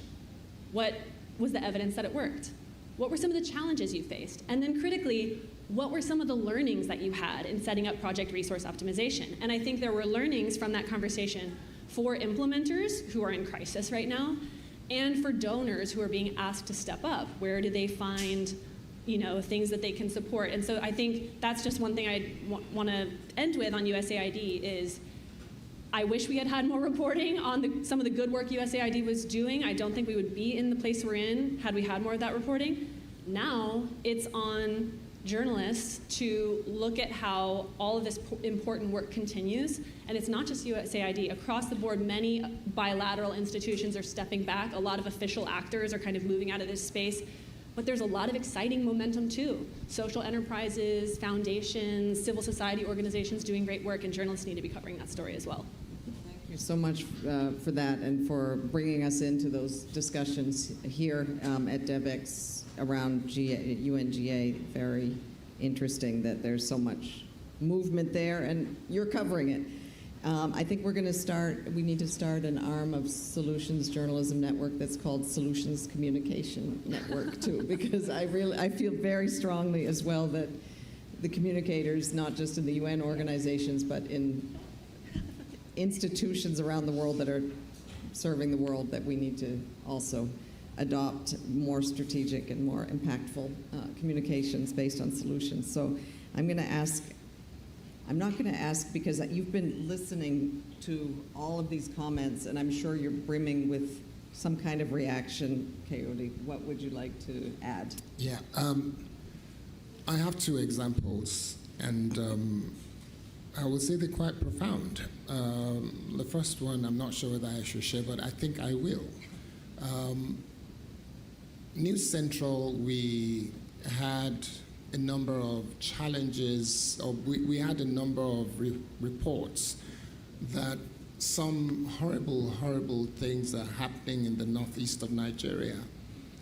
A number of people were being killed, women were being raped, And this is a big problem. So when I say that you have to know the problem and understand it, we studied the situation. We realized that there is not a single TV station or newspaper that was willing to go into those communities because of the level of danger.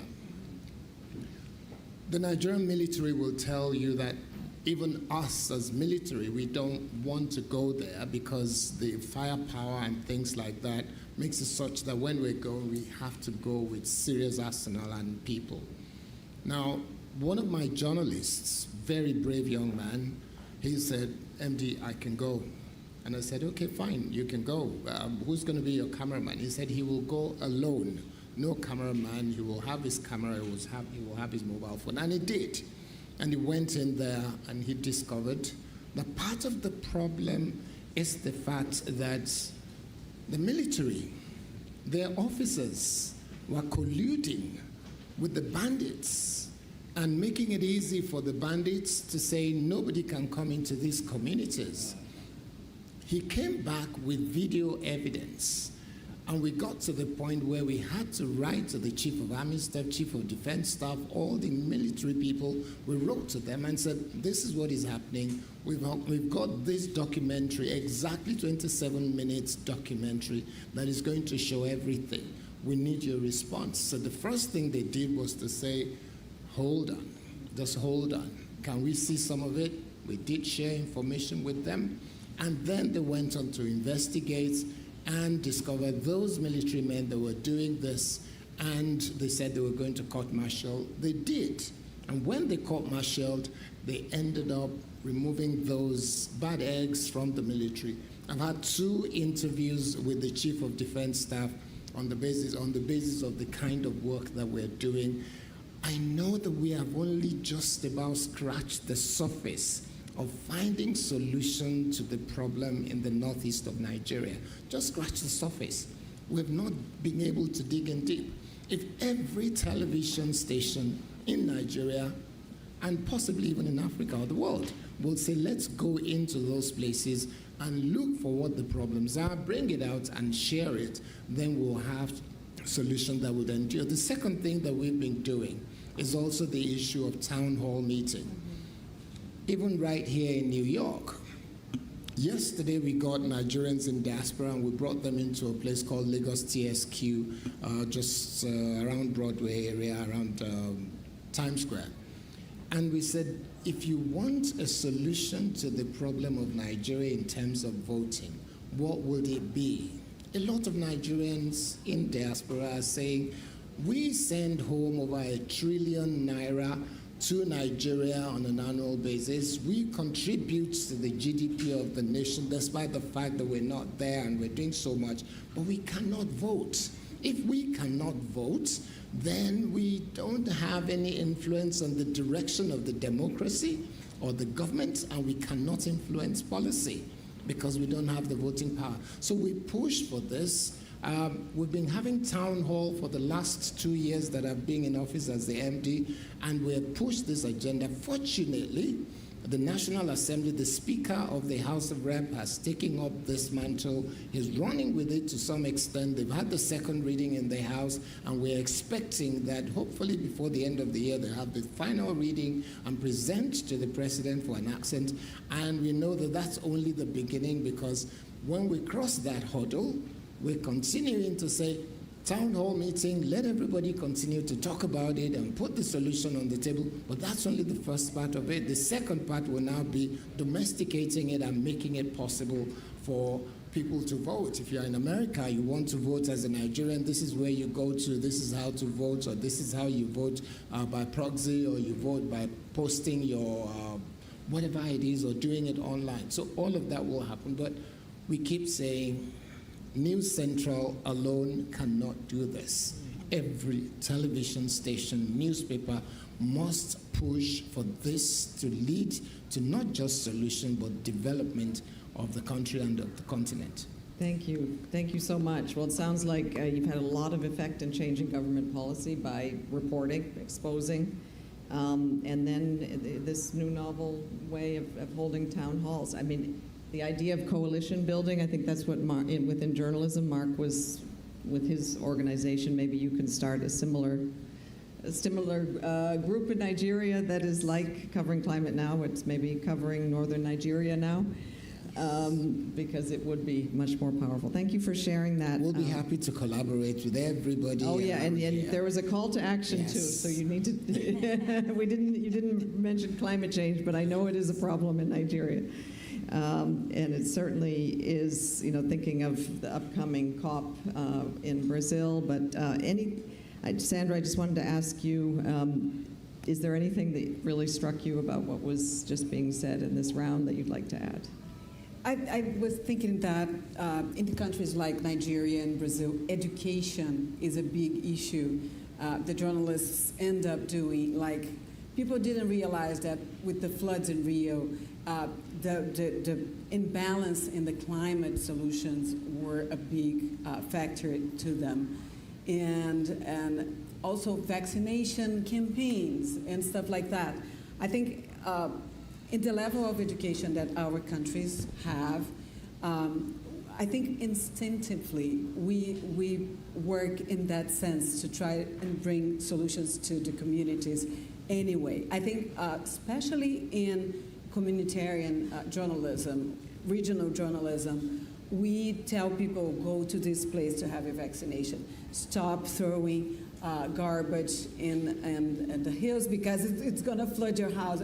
I think it's like we're coming from a place that it's so, the problems are so deep and so enrooted in the communities that I think instinctively we already do this kind of journalism because we're not talking to a very educated public.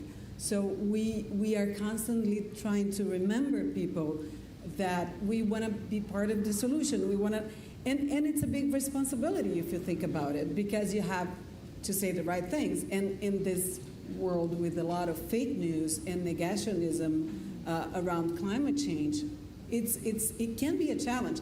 I think Global had a very important role during the pandemic, for example, because it had a government that was negating everything that was going on under our eyes and saying that's only a little flu. And we had to tell the population, stay at home. That's not a little flu. We have to take care. You have to wear masks. So I think in another level, I think you're coming from another reality. I think back in our countries, our journalism has this kind of responsibility as well. Yeah, a public service, which is, I think, where journalism actually, it is its origins in a way. And there were public service announcements, but that is definitely a step further. Thank you for sharing that perspective. And Kyoto, you're a very strong member of Covering Climate Now, and you've made that that commitment. Why is that? Is it good business sense for your newspaper, or why is your newspaper so committed to having joining this coalition, covering climate as a global effort? Well, I think maybe not just for the climate issues, but as some of us said, that I think our readers or our audience has always sought answers or solutions for a long, long time. And just to give you a background of the Japanese journalism in Japan, Asahi Shimbun is a private company, and we're gonna obviously make money out of what we do, but we're losing a lot of subscribers, obviously, and we're trying to retain that. But I guess we considering it like solution journalism or that sort of approach that's might have not been there for the past decade as the sort of entry point for newer, younger audiences who obviously essentially want answers, and that's I guess what we as young journalists from younger generations what we really want to do, and so that journalism can keep its credibility or trust or relevance in the society, I guess. That's what I think. Thanks. I mean, we also heard from David that actually it's the younger journalists who are not cynical about solutions journalism, but they're actually really embracing it. And you're saying your younger audiences want to see this kind of reporting. So that's quite inspiring. I'm going to have to. I already see my time is up, but I think Martina's letting me go, so we can finish our round. And Caroline, what would you like to say in response to everything you've heard so far? Thank you. It's nice to be able to reflect on the panel. I think a really important point's been made about the relationship between media and the rest of civil society, because I feel that when we can build trust between scientists, meteorological offices, and the media, we're much better placed to do good solutions journalism. Obviously, those relationships have to be sort of appropriate and respectful, but in many of the places in which we work, there's trust between media and those scientific institutions has broken down quite badly, other civil society organisations. So part of our role that's been very important is to build bridges between media and other civil society organisations, so they're at least coming together in respectful debate rather than media being a bit isolated from the rest of civil society. And in my experience, that's one of the things that we can do to unlock really good solutions journalism. Yeah, thank you for saying that, Mark. A couple of last words. A solutions approach is good business for journalism.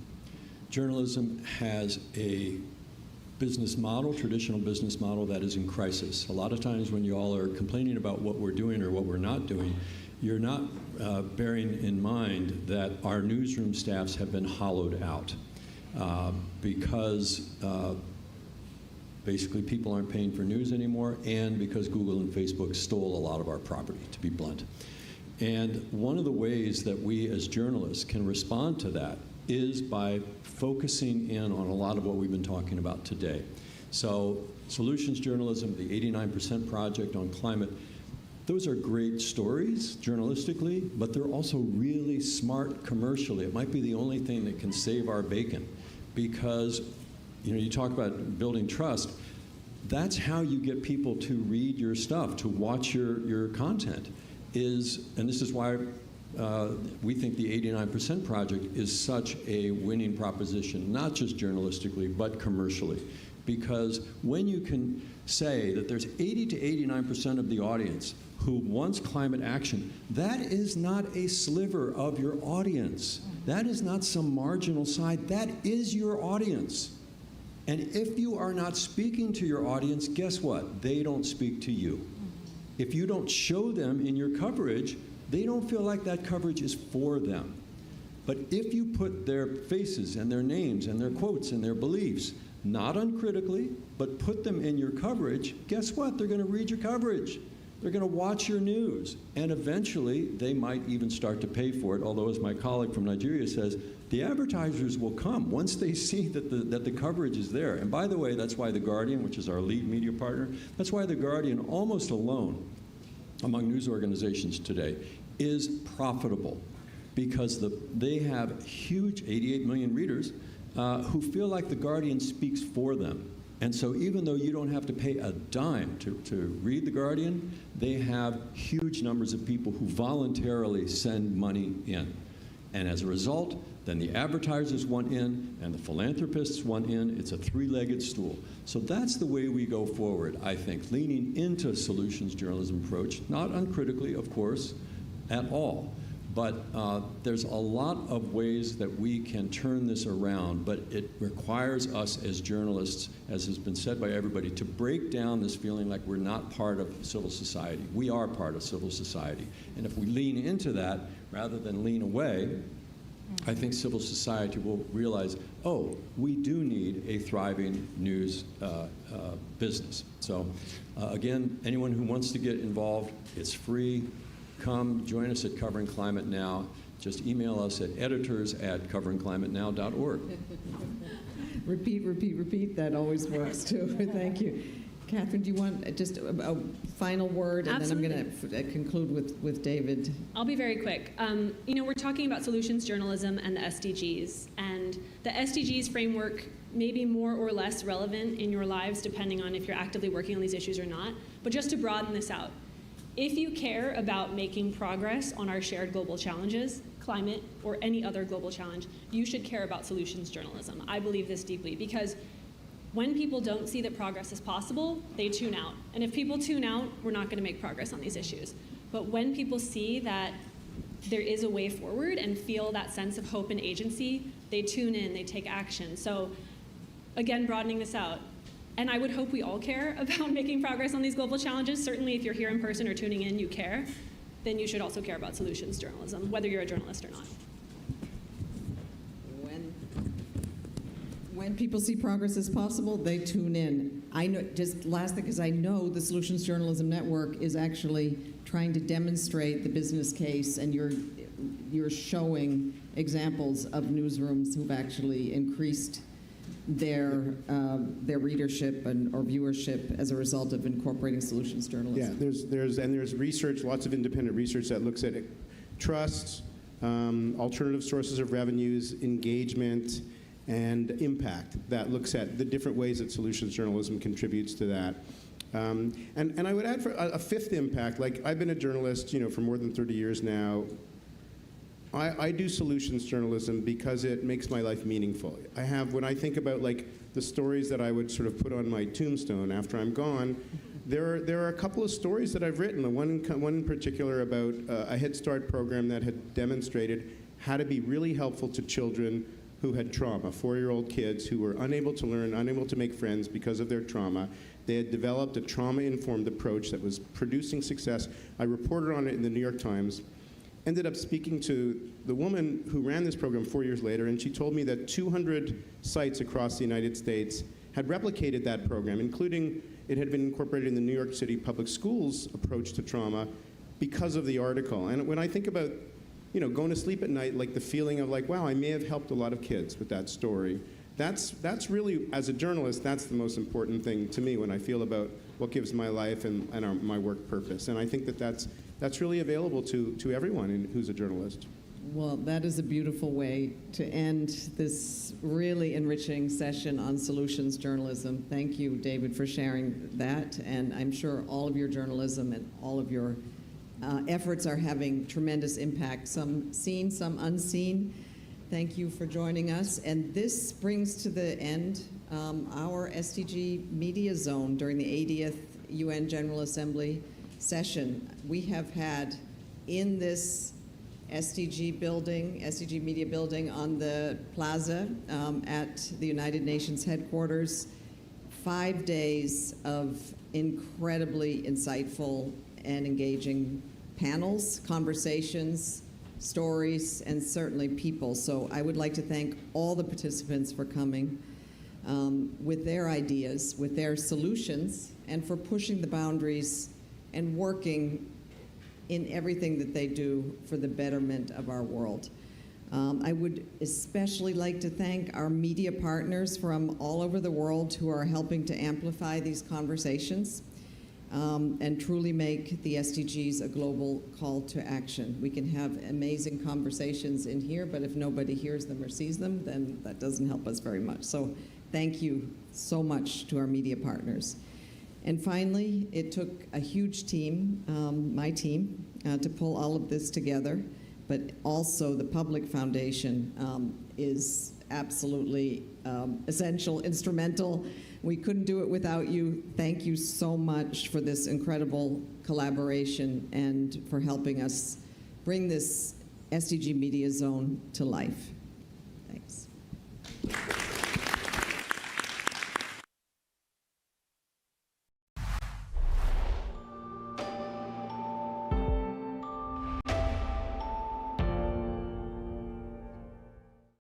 30 years ago, we gathered in Copenhagen and made a promise to put the people at the center of our development.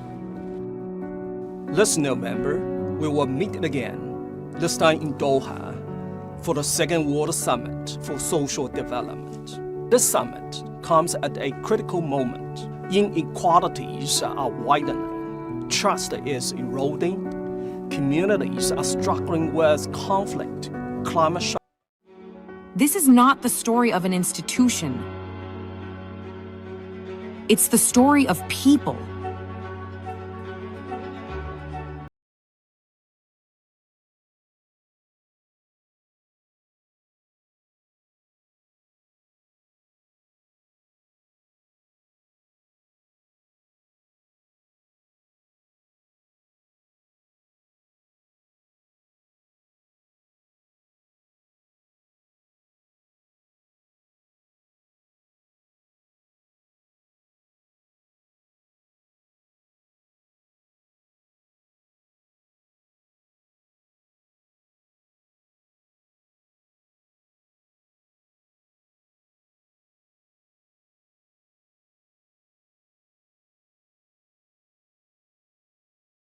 Human Rights and Sustainable Development, UN. Better together.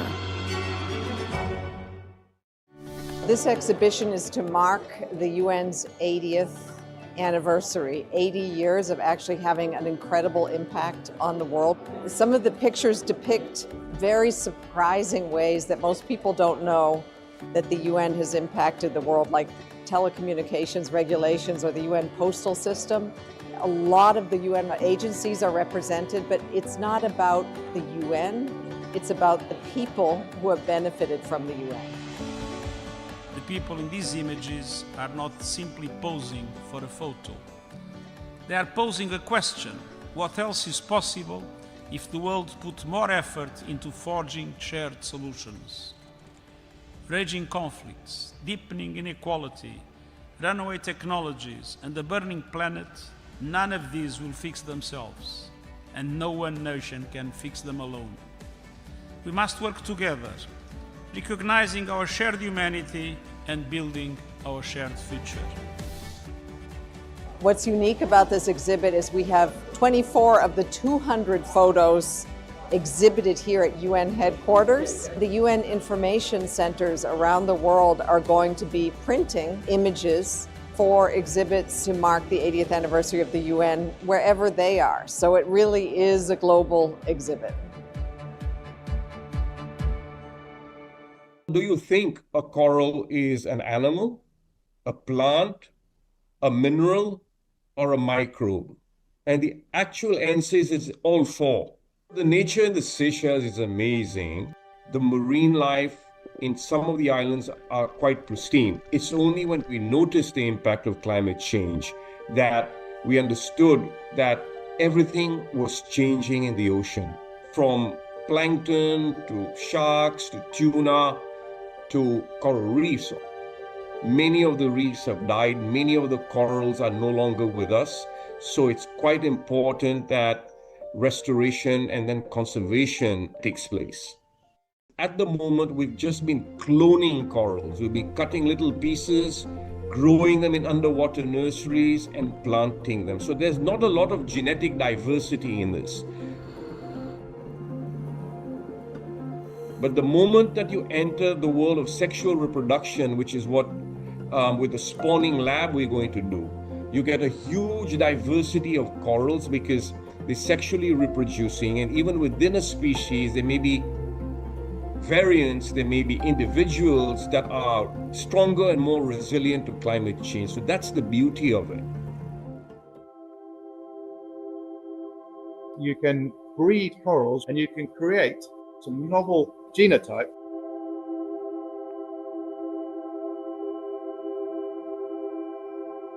With the coral spawning lab technology, what you get is the natural genetic diversity that you get on the reef anyway, and some of those could be targeted to increase that thermotolerance or that disease resistance. So you can actually put your corals through a sort of test of their vitality and see which ones are actually show that slight increase in thermotolerance and then breed from them.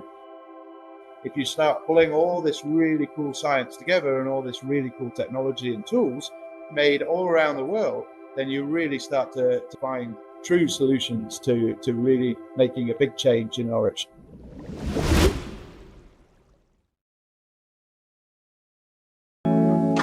Freixo Agostinho veio para mostrar que é possível comer bem, comer saudável, com qualidade e segurança. Tem uma parte do pescado que não é necessário ter algum tipo de tratamento, vai para as cadeias hoteleiras. A outra parte do pescado que vem para a cidade da praia, vem aqui na fábrica e nós transformamos.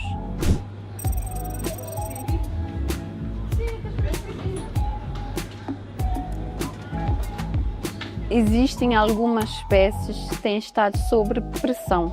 Na Agostinho escolhemos produzir tudo o que o mar nos dá. Através de filete sem pele, a espécie toda bonitinha, o cliente já consome essa espécie e é isto que nos dá gosto. Nós é que temos que adaptar à natureza e não o contrário.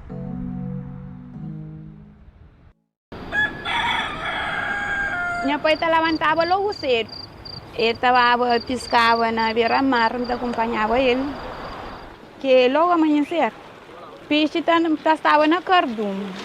Aquela que está 7 horas, 8 horas, 9 horas, já está uma quantidade de peixe na terra.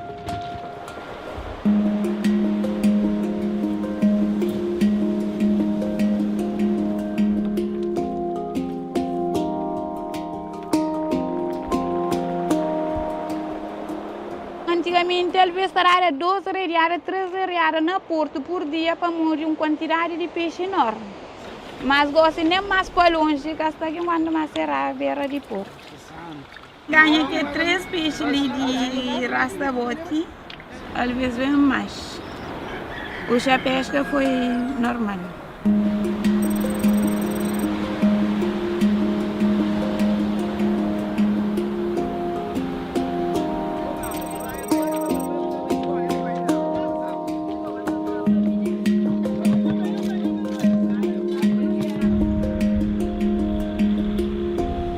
The blue economy has its focus not only on the economic development of the country and the fishing sector, but also focus on the economic development and the livelihoods of the population.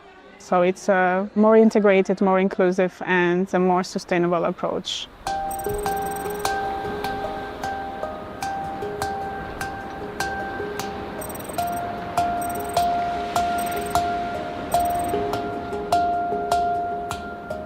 It's good to have joint work because we have specific technical capacities in several areas, so it's good to have those synergies.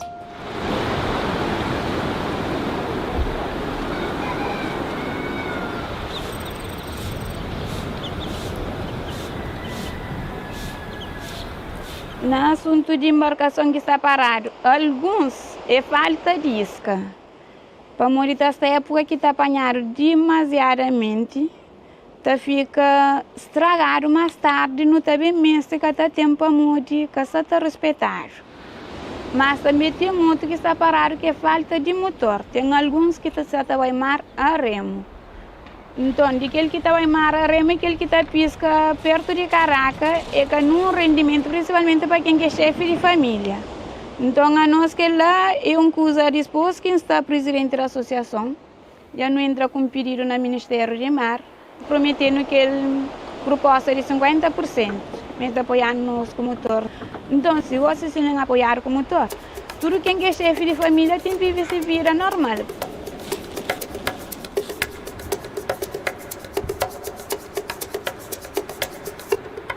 There is a cooperative that has a boat that has been rehabilitated with the funds of the project and led by Unido.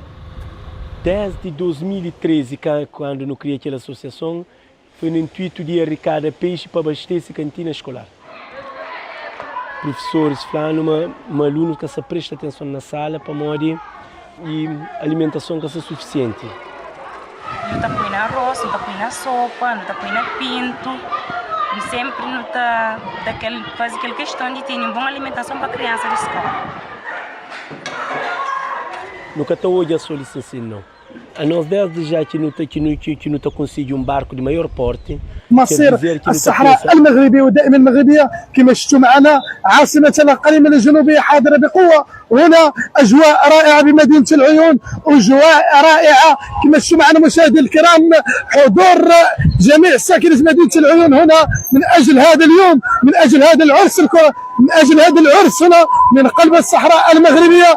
ساكنة مدينة العيون عاصمة الأقاليم الجنوبية حاضرة هنا بقوة. السلام عليكم. لا شو تقولوا لنا اليوم انتم جايين؟ احنا عشان الملك الصحراء المغربية احنا بغاوة الله الله الملك نعيشوا كاملين. هذا النهار كبير عندنا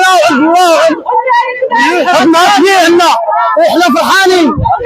عشان الملك الصحراء المغربية.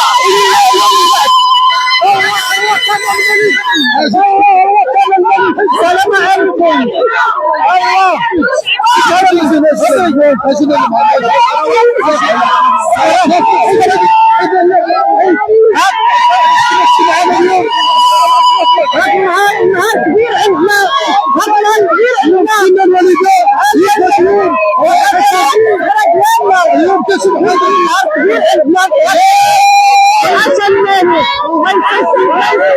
ساكنة مدينة العيون بقوة هنا من قلب الجنوبية من قلب مدينة العيون الساكنة هنا الساكنة من أجل هذا العرس من أجل هذا اليوم التاريخي من أجل هذا اليوم صراحة أجواء رائعة من أمام قسم مؤتمرات مدينة العيون كما شفتوا معنا مشاهدينا الكرام متابعين محمد السادس اجد فيك شويه شدينا اليوم الصحراء المغربيه عاش الملك عاش الملك الاجواء اللي كتعيش زوينه تبارك الله ما شاء الله اليوم كلشي خارج اليوم عاش الملك شكرا لك كذلك عاش محمد السادس عاش محمد السادس اليوم عاش اليوم اللي كنتسناو القرار الاممي سلسله انك كتسنى القرار المغربيه مرحبا محمد السادس مرحبا الجمعويه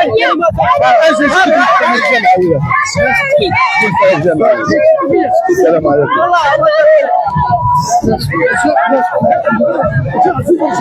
مولود سعيد جمعوي معنا مولود كذلك مولود حاضر معنا هنا السلام عليكم كنشكركم على المجهودات ديالكم اللي درتوا معنا كنشكركم على المجهودات ديالكم التاكمه في المشاركه في هذه السهره الحاليه اللي كنتسناوها سنوات على سنوات كل يوم كنقولوا عاش الملك والصحراء المغربيه والقضيه المغربيه احد من احد كذا من كذا عاش الملك عاش الملك عاش المغرب شكرا لك كما شفتوا معنا مشاهدينا الكرام كما شفتوا معنا حضور ساكنه مدينه العيون حاضر بقوه هنا من قلب عاصمه الاقاليم الجنوبيه مدينه العيون يعني الكل حاضر من اجل هذا اليوم اللي كيتسناو سنوات هنا بالاقاليم الجنوبيه وبالضبط بعاصمه الاقاليم الجنوبيه مدينه العيون مشاهدينا الكرام الرجال اجواء رائعه اكثر من رائعه هنا الكل كينتظر هذا اليوم الكل كينتظر هذه الفرحه الكل كينتظر هذا القرار ينتظرناه سنوات 50 سنه وحنا كننتظروا هذا القرار للحظات يتم الاعلان على هذا القرار الاجواء كما شفتوا معنا اجواء رائعه اجواء اكثر من رائعه والحضور رائع كما شفتوا معنا مشاهدينا الكرام متابعين جديدة الان يعني فرحه لا توصف اجواء رائعه حضور ساكن جديد العيون كبارا رجالا ونساء من اجل هذا القرار لبعض اللحظات سيعلن عن القرار الاممي هنا من قلب عاصمه مدينه العيون عاصمه المناطق الجنوبيه عاصمه الجنوب مدينه العيون يعني الكل حاضر رجال ونساء الكل حاضر هنا في هذا اليوم اللي انتظرناه سنوات هذا اليوم الكل كيستعد هنا من اجل هذا اليوم شوفوا الاجواء مدينه العيون شوفوا الاجواء في قلب العاصمه الاقاليم الجنوبيه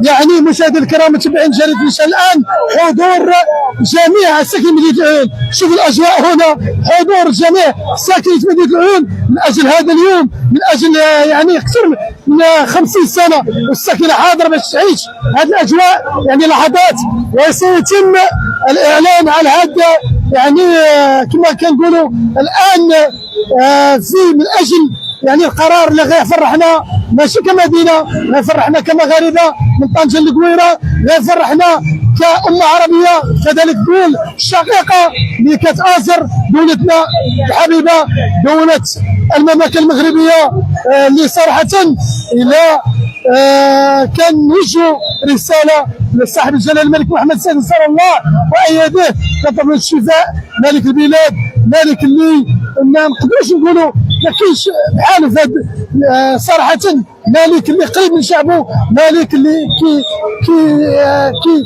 كيأثر المواطنين ديالو كيأثر الأمة ديالو ودائما في الخطابات ديالو أنه كيوصل رسالة وأنه كيقول بأنه دائما مع الشعب المغربي ومع المواطنين وبأن المسؤولين خاصهم يخدموا المواطنين.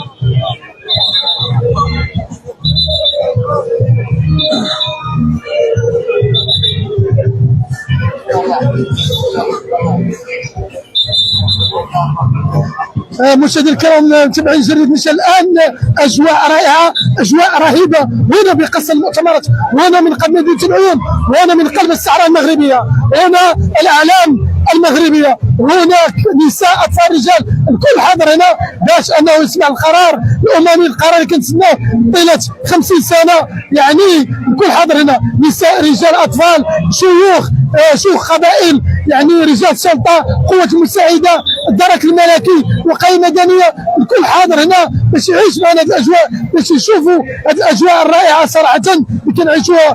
أنك باش تكون في هذه الأجواء أقسم لك بالله أن الحب كيتمورش، أنك باش تكون تعيش تشوف معنا الأجواء، شوفوا معنا الساكنة، شوفوا الساكنة من العيون اللي خارجة باش أنها تسنى هذا القرار، وأنها باش تفرح هي والعائلة ديالها والأقارب ديالها.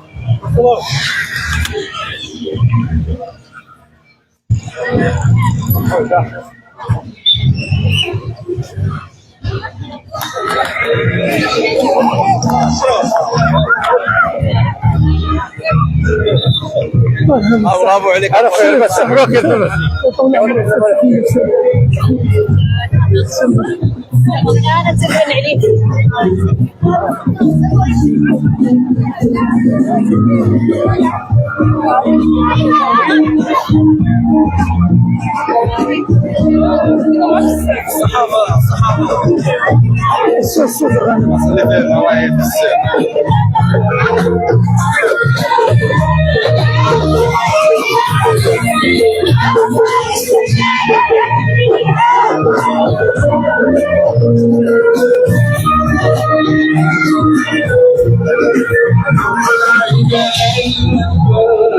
من قلب ساحة المشوار دائما الأجواء رائعة، الأجواء رائعة هنا بقلب ساحة المشوار من أمام قصر المؤتمرات، حضور مدينة العيون، الساحل من العيون، القليمة الجنوبية حاضر بقوة، كذلك حضور الناس اللي جات مدينة مستورا، مدينة سمارة، مدينة طرفاية، والقليمة الجنوبية باش أنها تخرج وتسمع القرار اللي تسنيناه سنوات. شوفوا معنا الأجواء، شوفوا معنا الأجواء من قلب الصحراء المغربية، من مدينة العيون العزيزة، الكل خارج يحتفل، الكل خارج يعني باش يحتفل بهذا اليوم اللي تسنيناه سنوات. شوفوا معنا النساء اللي جايين أنهم كيحتفلوا بهذا اليوم، يعني يوم هو ماشي عرس، أنه يوم يسميناه كمغاربة، كمواطنين، كأبناء هذا البلد الحبيب. شوفوا معنا الأجواء، شوفوا النساء، شوفوا الأمهات، شوف الكل حاضر هنا باش أنه يعاصر وأنه يشوف وأنه يعيش ويتسنى هذا القرار.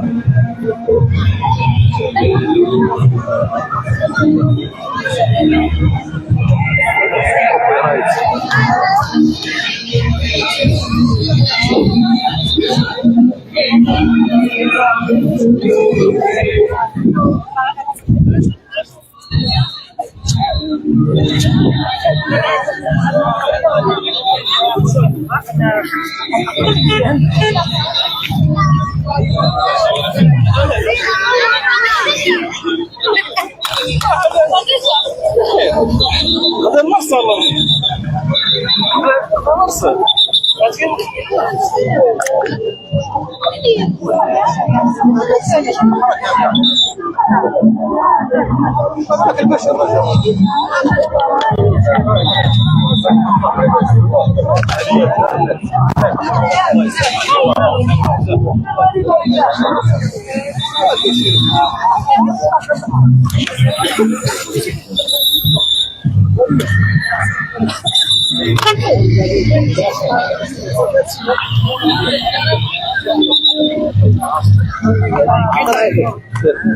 هذا شبير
What are the conditions and the supplies like in the hospitals? Horrific. I was in NASA just a few hours ago, Christian, and for the first time I'm seeing now corridors, hospital hallways, absolutely full of mums and newborns.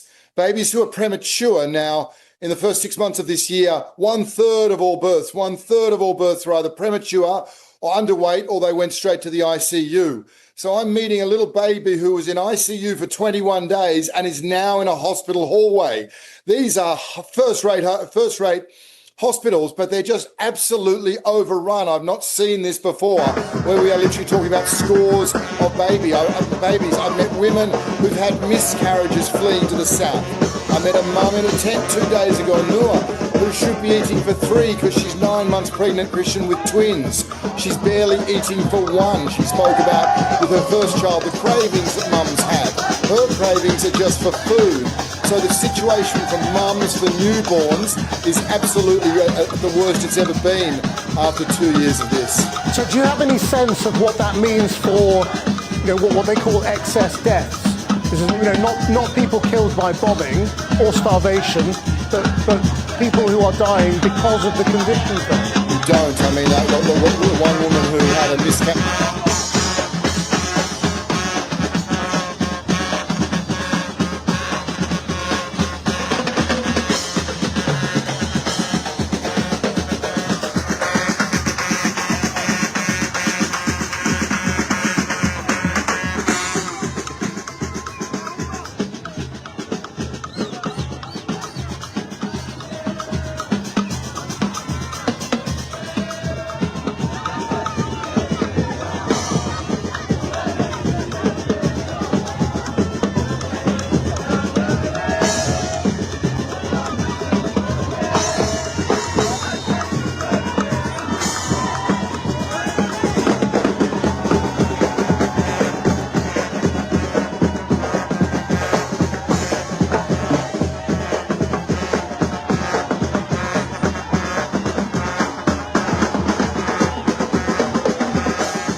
حسوا شبرنا عنده النمرة نعيطوا له.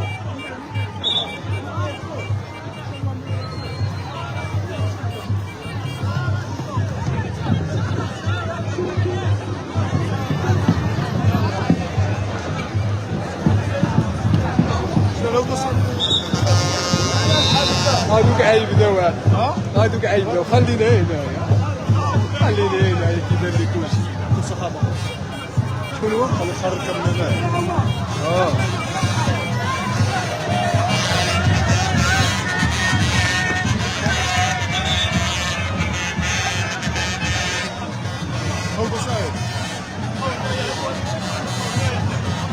شكون؟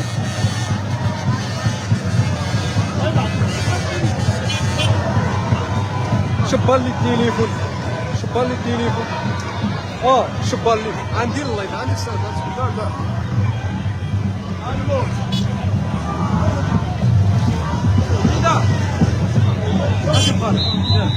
لا لا صافي شنو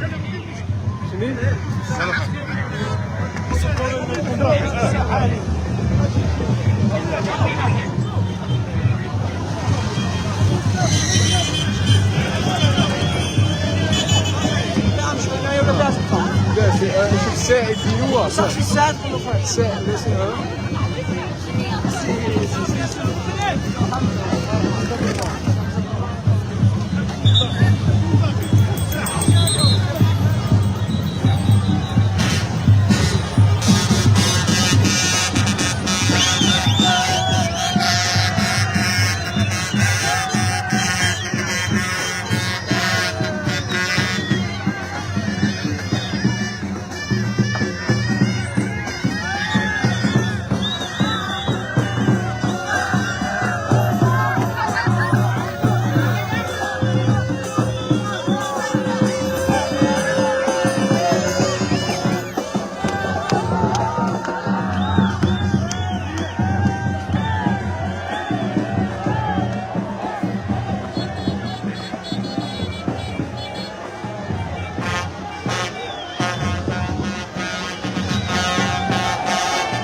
هيا خلينا الجو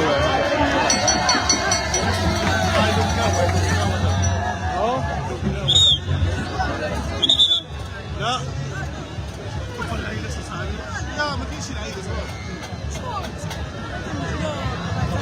تسوي له لما تقدر له العيد الصغير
شرب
الساحه وحتى قمرك في الصفر.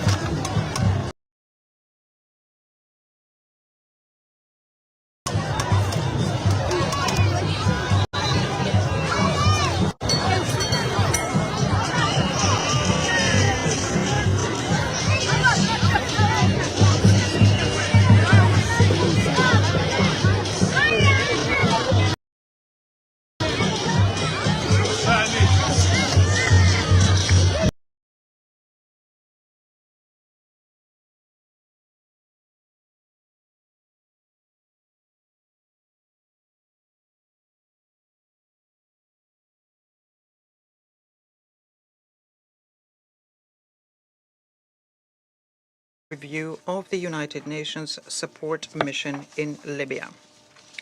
Members of the Council have before them document S-2025-691, the text of a draft resolution submitted by the United Kingdom of Great Britain and Northern Ireland. The Council is ready to proceed to the vote on the draft resolution before it. I shall now put the draft resolution to the vote. Now, will those in favor of the draft resolution contained in document S-2025-691 please raise their hand?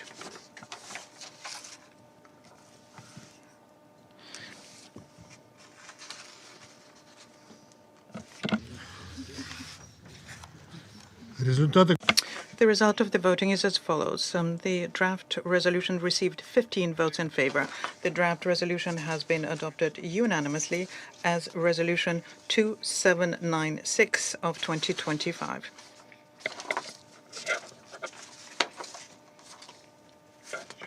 I shall now give the floor to those members of the Council who wish to make statements after the vote. I give the floor to the representative of the United Kingdom.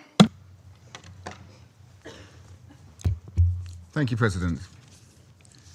I welcome the adoption of this resolution renewing UNSMIL's mandate for 12 months. I thank all Council members for engaging in a constructive and flexible manner throughout the negotiations. This mandate plays an important role in supporting the Libyan people to achieve the peace, stability and democratic governance they deserve. It does this through reinforcing UNSMIL's role in supporting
transparent and inclusive elections.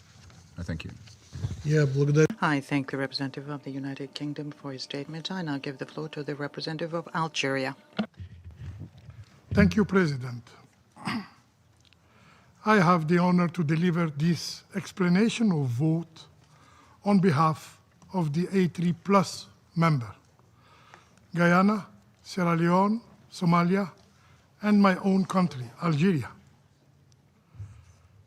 The A3 Plus wishes to express its appreciation to the United Kingdom for its constructive approach that led to the adoption of today's resolution, renewing the mandate of the UNSMIL.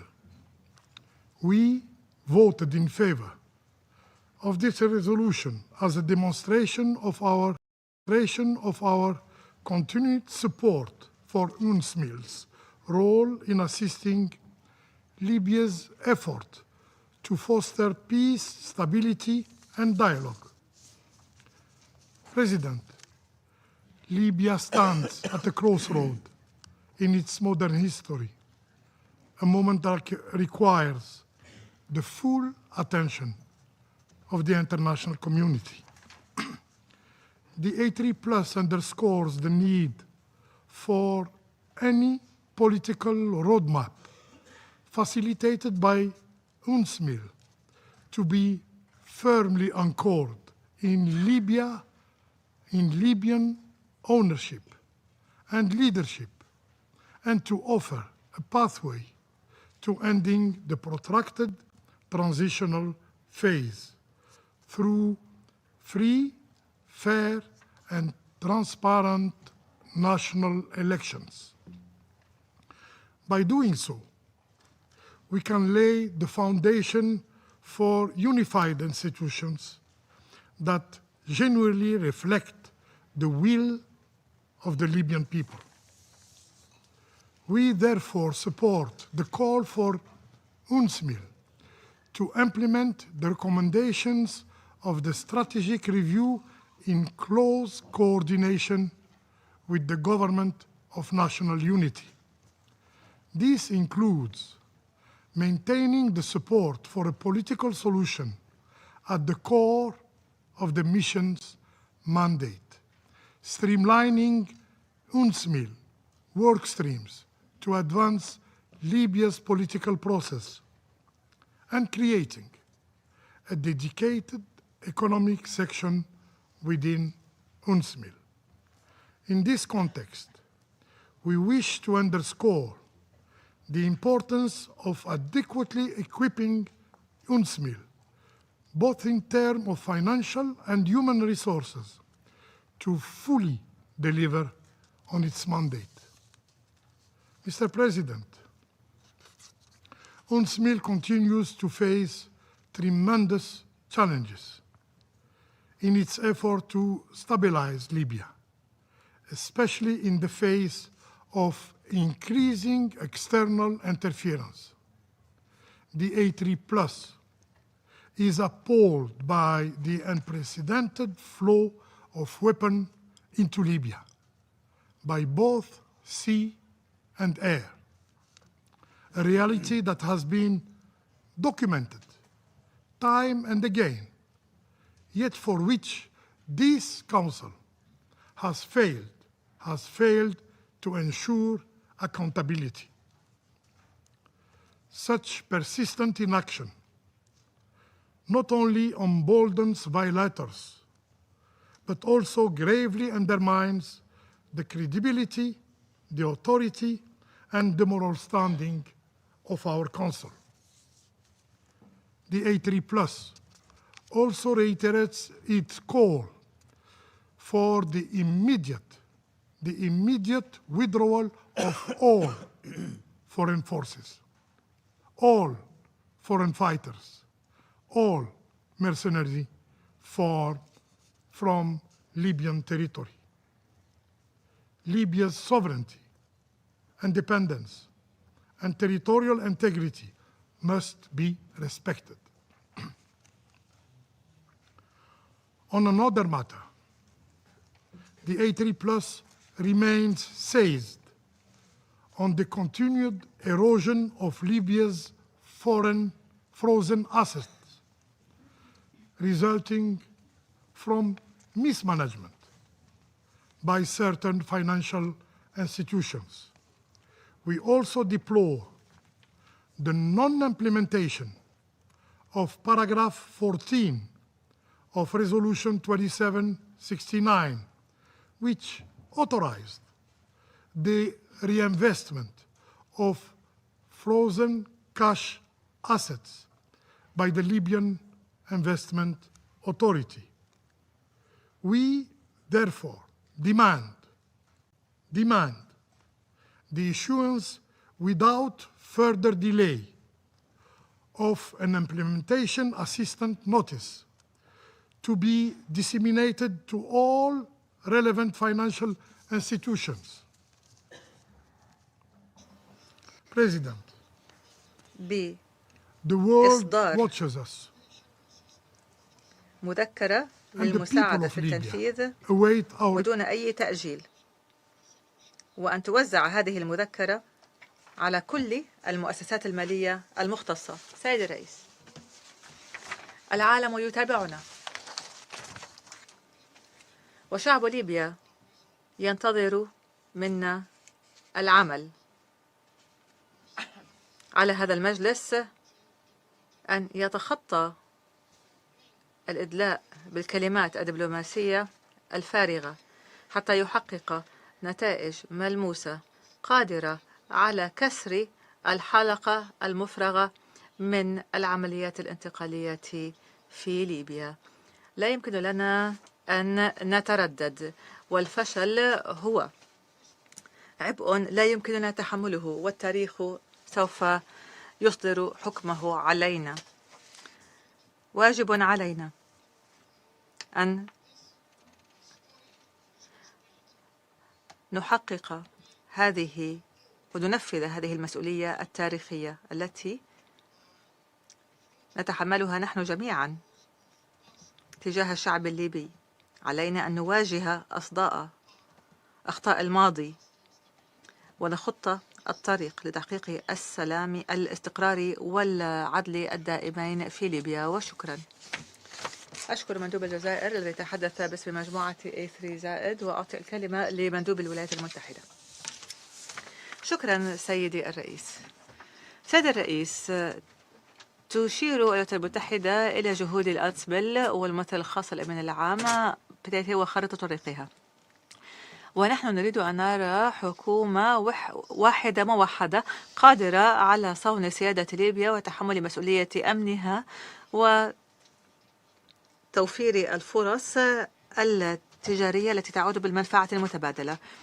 وفي هذا الإطار أتوقع من الأمم المتحدة أن تطبق توصيات الاستعراض الاستراتيجي وأن تركز المصادر القائمة على بعثة الأنسمل السياسية الجوهرية وتحقيق معالم التنفيذ وضمان الكفاءة في عملياتها. نحن صوتنا لصالح مشروع القرار، وفي الوقت نفسه نعرب عن شعور الولايات المتحدة المستمر بخيبة الأمل تجاه فرض العبارات الخلافية وخاصة تلك المعنية بالمسائل الجنسانية والتنمية المستدامة. والولايات المتحدة ترفض التنمية المستدامة وأهداف وخطتها، ولن تعيد التأكيد عليها في إطار المعتاد بعد الآن، وأن الإصرار على إدراج هذه الإشارات في قرار اليوم هو مضلل ويشتت التركيز عن العملية السياسية. وفي الوقت نفسه فقد أوضح الرئيس ترامب أن الولايات المتحدة ستستخدم معلومات واضحة ودقيقة وسياسات تعترف أن المرأة هي أنثى والرجل هو ذكر، وهذا من ناحية بيولوجية، والصياغة المستخدمة في هذا القرار لا تخدم هدف أمن ليبيا ولا ازدهارها. أصبحت الأمم المتحدة منتدى لنشر هذه الأفكار الخلافية التي تسبب بالخلاف بدلا من أن نلتف حول المسائل الاهتمام المشترك. لهذا نؤكد على ضرورة عودة الأمم المتحدة إلى غايات ومبادئ الميثاق لتركز على غرض السلام. وشكرا.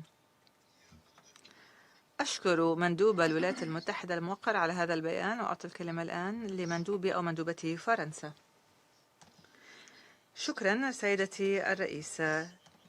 ترحب فرنسا بتجديد ولاية بعثة الأمم المتحدة لدعم الاستقرار في ليبيا لعام آخر، ونحن نهنئ حامل القلم على إجراء عملية تفاوضية جامعة مكنت المجلس من الوصول إلى نتيجة متوازنة. وهذا القرار يأتي مستمدا من استنتاجات الاستعراضي الاستراتيجي الذي طلبه المجلس في العام الماضي، وهو يركز ولاية الأنسمل على تجديد العملية السياسية. القرار الذي اعتمدناه للتو بالإجماع يعيد التأكيد على دعم المجلس الكامل لجهود الممثلة الخاصة الأمين العام لإعادة إطلاق عملية سياسية جامعة في ليبيا.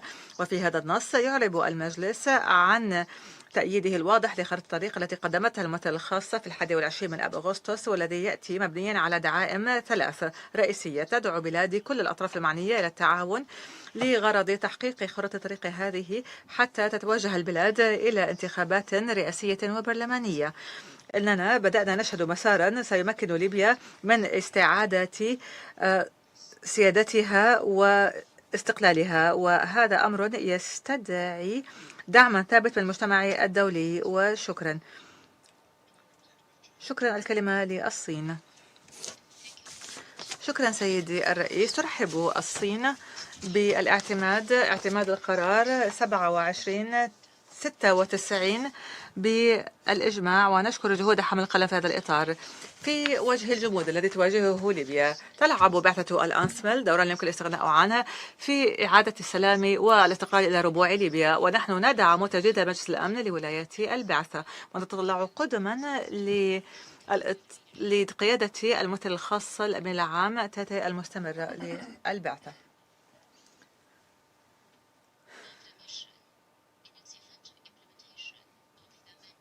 في التنفيذ الفعال للولاية، إن النهوض بخارطة الطريق السياسية هي من المسائل المهمة، وبنفس الوقت في الوقت متليئة بالتحديات في وجه البعثة.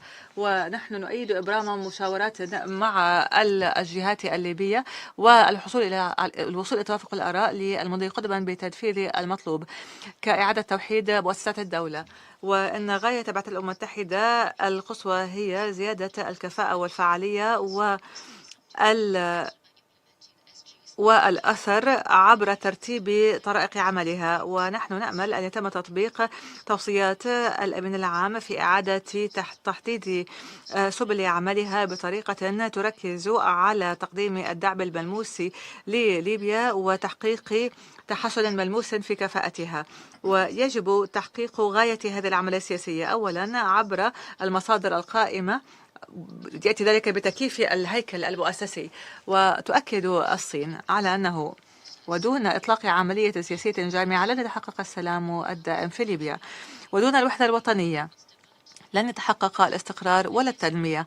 إن القيادة السياسية الليبية عليها أن تتحلى بالإرادة السياسية وتتحمل مسؤولياتها التي علقها الشعب عليهم، وأن تتحلى بالوحدة. الدول من خارج المنطقة عليها أن تكف عن تدخلاتها الخارجية، وعليها أن تدعم ليبيا في التغلب على الجمود والانقسامات. وكصديق حميم لليبيا فإن الصين مستعدة للعب دور بناء لتحقيق الاستقرار والسلام فيها. وشكرا. أشكر مندوب الصين الموقر على هذا البيان، وأعطي الكلمة الآن لمندوبي أو مندوبة اليونان. شكرا سيدي الرئيس. ترحب اليونان باعتماد القرار بالإجماع، قرار يجدد ولاية بعثة الأنسمل ل 12 شهرا إضافية، ونهنئ حاملة القلم على العمل الممتاز الذي تم في هذه العملية. هذا القرار يرسل إشارة قوية وموحدة صدرت عن مجلس الأمن وموجهة إلى الشعب الليبي أساسا، لنعيد التأكيد على التزامهم بسيادة ليبيا واستقلالها وسلامة أراضيها ووحدتها الوطنية. هذا القرار يعكس دعم المجلس المستمر لعملية سياسية بقيادة وملكية ليبية كالسبيل الوحيد لتحقيق السلام والاستقرار الدائمين. تعرب اليونان عن دعمها الكامل لتنفيذ خارطة الطريق السياسية التي أعلنتها الممثل الخاص الأمين العام السيدة تتجه، والتي تهدف إلى توفير ظروف لعقد انتخابات حرة ونزيهة وعادلة تسمح للشعب الليبي بتقرير مستقبلهم. ونتمنى لكل الأطراف الليبية والأطراف المعنية الإقليمية والدولية، نتمنى لها أن تتفاعل بشكل بناء وأن تبتعد عن أي إجراءات من شأنها أن تهدد هذه العملية الأساسية. تعيد بلاد التأكيد على دعمنا الثابت لاستقرار ليبيا وأمنها واستقلالها بعيدا عن التدخلات الخارجية، ونؤكد أيضا على أهمية الحوار والمصالحة الوطنية والوصول إلى توافق، وأن استقرار ليبيا أساسي لضبط تدفقات غير القانونية للهجرة، وهذه مسألة تبقى من أولويات الاتحاد الأوروبي وخاصة للدول العضوة ذات الحدود البحرية أو ذات السواحل على الأبد المتوسط. أجلنا المستمرة بالتفاعل البناء مع الأمم المتحدة والاتحاد الأوروبي والآليات الإقليمية للنهوض بالسلام والأمن في ليبيا والأبد المتوسط. نحن ملتزمون بالعمل بشكل وثيق مع أعضاء مجلس الأمن بشأن ملف ليبيا، ونحن نمضي قدما في هذا الملف. وشكرا. أشكر مندوبة اليونان على هذا البيان، وسأدلي الآن ببيان بصفتي الوطنية. دعم الاتحاد الأوروبي مشروع القرار الذي قدمته المملكة المتحدة بشأن تمديد ولاية بعثة الأنسمل ل 12 شهرا إضافية. نحن على قناعة من البعثة تلعب دورا مركزيا في الإشراف على جهود الوساطة الدولية في البلاد، وأن استمرار تواجدها ميدانيا يعتبر أساسيا لتطبيع الأوضاع. تعيد بلادي التأكيد على الدعم الذي تقدمه الأنسمل ورئاستها الممثل الخاص الأمين العام السيدة تيتي.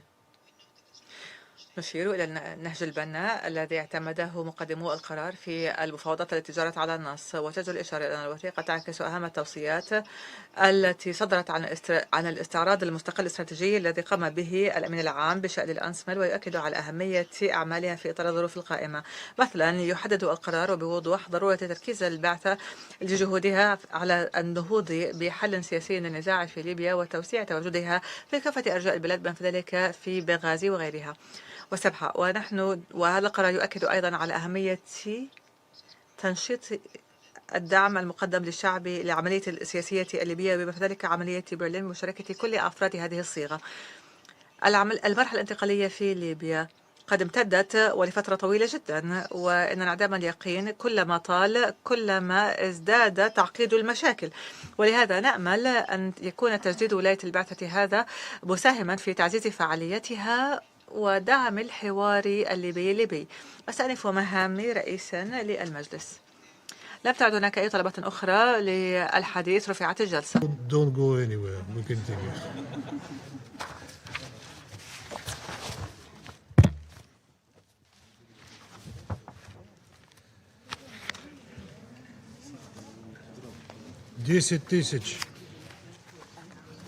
على الافتتاح جلسة مجلس أعلن افتتاح جلسة مجلس الأمن رقم 10,030.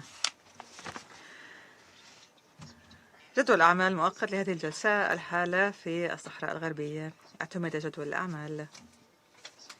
سوف يبدأ مجلس الأمن الآن نظره في البند الثاني من جدول الأعمال، وأود أن ألفت انتباه أعضاء المجلس إلى الوثيقة رامز S على 2025 على 612، والتي فيها تقرير الأمين العام عن الحالة في الصحراء الغربية. معروض على أعضاء المجلس الوثيقة رامز S على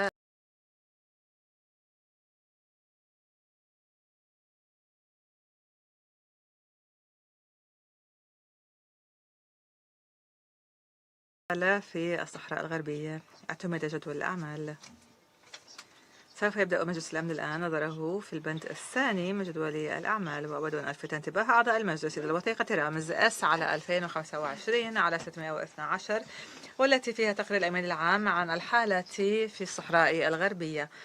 معروض على أعضاء المجلس الوثيقة رامز S على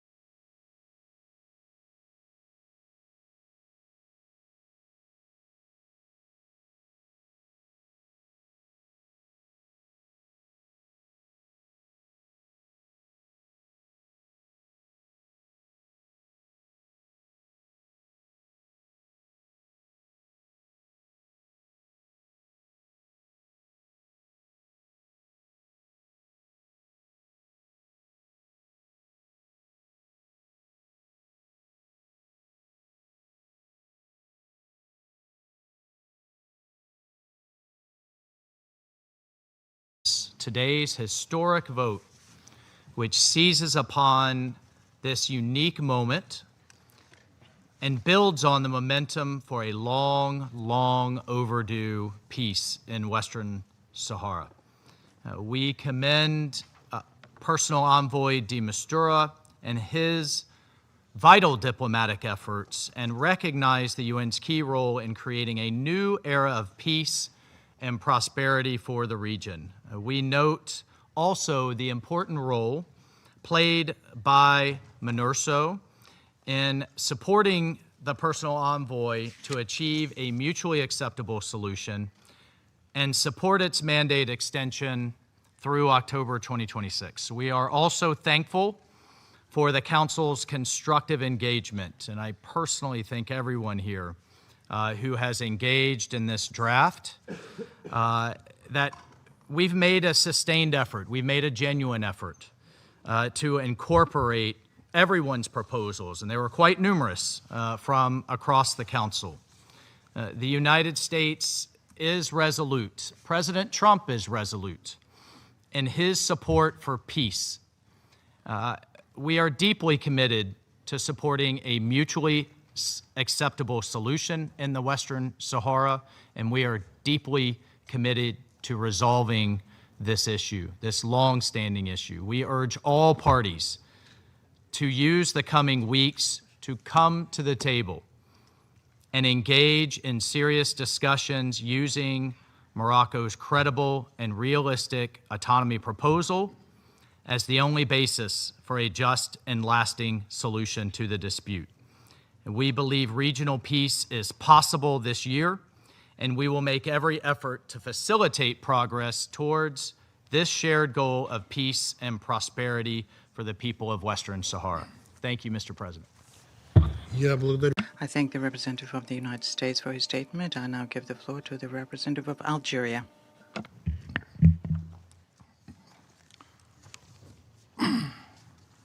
Monsieur le Président.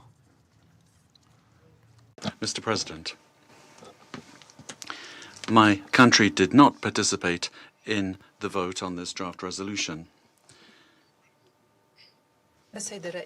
for the renewal of the United Nations لم mission. تشارك دولتي في التصويت على مشروع القرار هذا والمرتبط بتجديد ولاية بعثة الأمم المتحدة للاستفتاء في الصحراء الغربية. ومن خلال عدم مشاركتنا وبكل مسؤولية حرصت الجزائر على النأي بنفسها مع نص لا يعكس بشكل كاف المبادئ الأممية فيما يرتبط بإزالة الاستعمار. فتطبيق هذه العقيدة سمح لعدد كبير من الدول أن تمثل هنا معنا وبيننا في منظمة الأمم المتحدة. هل ينبغي بنا أن نذكر بهذه الأمور الواضحة؟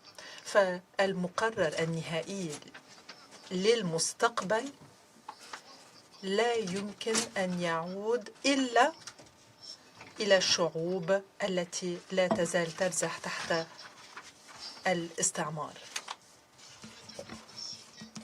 وبالتالي اسمحوا لي أن أشير هنا إلى الرئيس وودرو ويلسون من الولايات المتحدة الأمريكية، وهو أكد، وسأقرأ بالإنجليزية: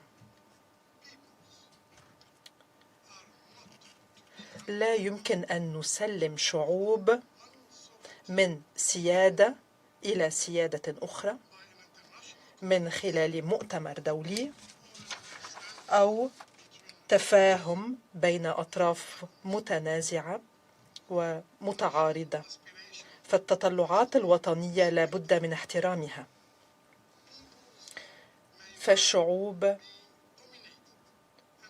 يمكن أن تدار وتهيمن فقط بموافقتها، موافقة الشعوب. فتقرير المصير هو ليس مجرد جملة، هو مبدأ أساسي للتحرك. وأنا أدعوكم جميعا إلى التفكر وبعمق بهذا الإعلان. السيد الرئيس، كدولة جارة للفعاليات الموجودة في الصحراء الغربية، انخرطت الجزائر وبنية حسنة وبروح بناء في التفاوض حول النص الذي عرض علينا، وأنتهزها فرصة لكي أشكر الدولة حاملة القلم الولايات المتحدة الأمريكية، والتي خلافا لما حدث في العام الماضي لم تدخر أي جهد من أجل تحسين النص والتوصل إلى توافق في الآراء بين الأطراف المعنية، توافق آراء كان يمكن أن يوحد مجمل أعضاء المجلس. وبالطبع ونحن نعترف بذلك وبكل صراحة، طرأت تحسنات مضمونية على النص الأصلي.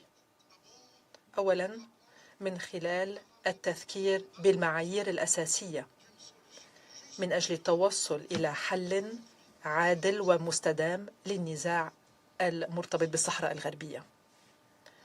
ثانيا، من خلال تكريس الحق الثابت للشعب الصحراوي أو شعب الصحراء الغربية بتقرير مصيره. وأخيرا، أن يكون ثمة التزام بين الطرفين، مملكة المغرب وجبهة بوليساريو، بمفاوضات وبنية حسنة ومن دون شروط مسبقة، وذلك تحت مظلة الأمم المتحدة. ولكن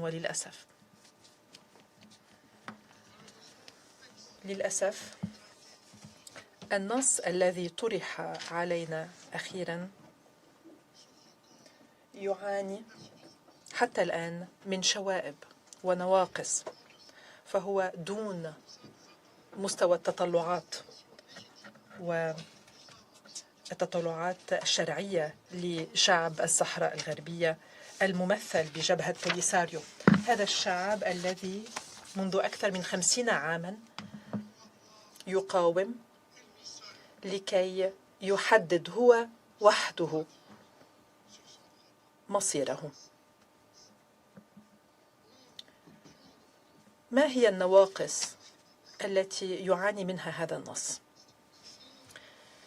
إن تمثل الهدف الجماعي بالتوصل إلى حل مستدام وعادل ويقبله الطرفان ويضمن الحق في تقرير المصير لشعب الصحراء الغربية، فالوسيلة من أجل بلوغ هذا الهدف،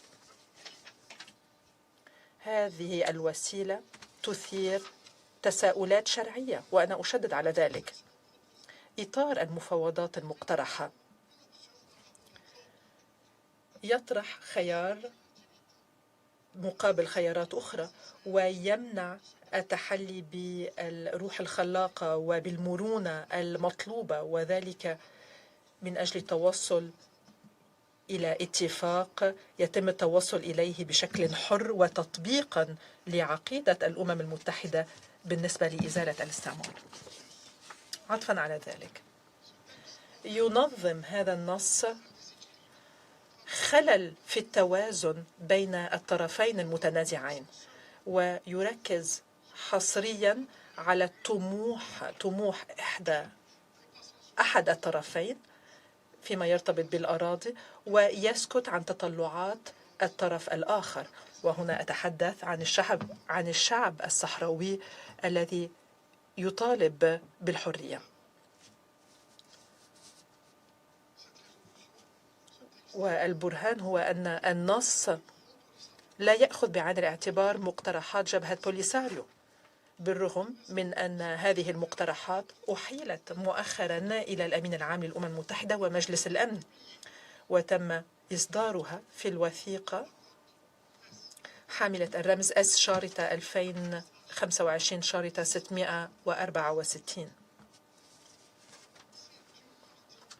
نتحدث عن طرف في هذا النزاع، ولا بد من أن نستمع إلى رأي هذا الطرف، وينبغي أن نسمع هذا الموقف وأن نأخذه بعين الاعتبار.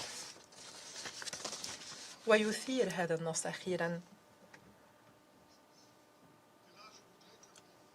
وهنا أطلب إليكم الاستماع جيدا رجاء، يثير هذا النص تساؤلات قانونية،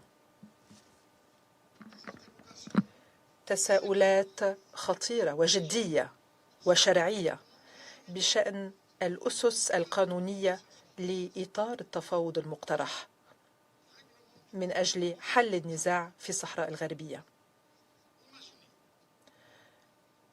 فلنتخيل أن نطرح هذا الإطار وأن ننسخه في مناطق نزاعات أخرى، مثلا في أوروبا أو على القارة الأمريكية، الآسيوية، في إفريقيا. فحينها إحدى الأسس الرئيسية للنظام الدولي، إحدى هذه الأسس سيعاني من تصدعات خطيرة.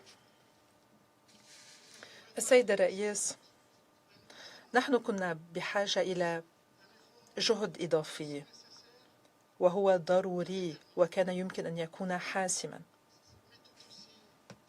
وكنا أيضا بحاجة إلى درجة أعلى من المرونة والابتكار والدبلوماسية، وذلك من أجل التوصل إلى نتيجة إيجابية من أجل أو في إطار التفاوض حول القرار. كان يمكن لذلك أن يسمح لنا بأن نطلق وبشكل سريع عملية سياسية ديناميكية تستند إلى أسس متينة وتدمج كل أطراف الشأن، مع هدف نهائي يتمثل بإزالة الاستعمار بشكل نهائي في أراضي الصحراء الغربية، وذلك وفقا لميثاق الأمم المتحدة. آسف لأن الدولة حاملة القلم وبالرغم من كل جهودها لم تتمكن من أن تواجه كل المعارضات والمقاومات، وأنتم تعرفون ما هي، وذلك لطرح تعديلات ضرورية ولكي يكون النص مقبول لدى الجميع. هذه فرصة ضيعناها على أنفسنا ونحن نأسف لذلك، ونأسف لأن مبادرة الرئيس ترامب الآيلة إلى التوصل إلى السلام والتخفيف من التوتر والتصعيد في منطقتنا مبادرة أثارت الاهتمام والأمل. هذه المبادرة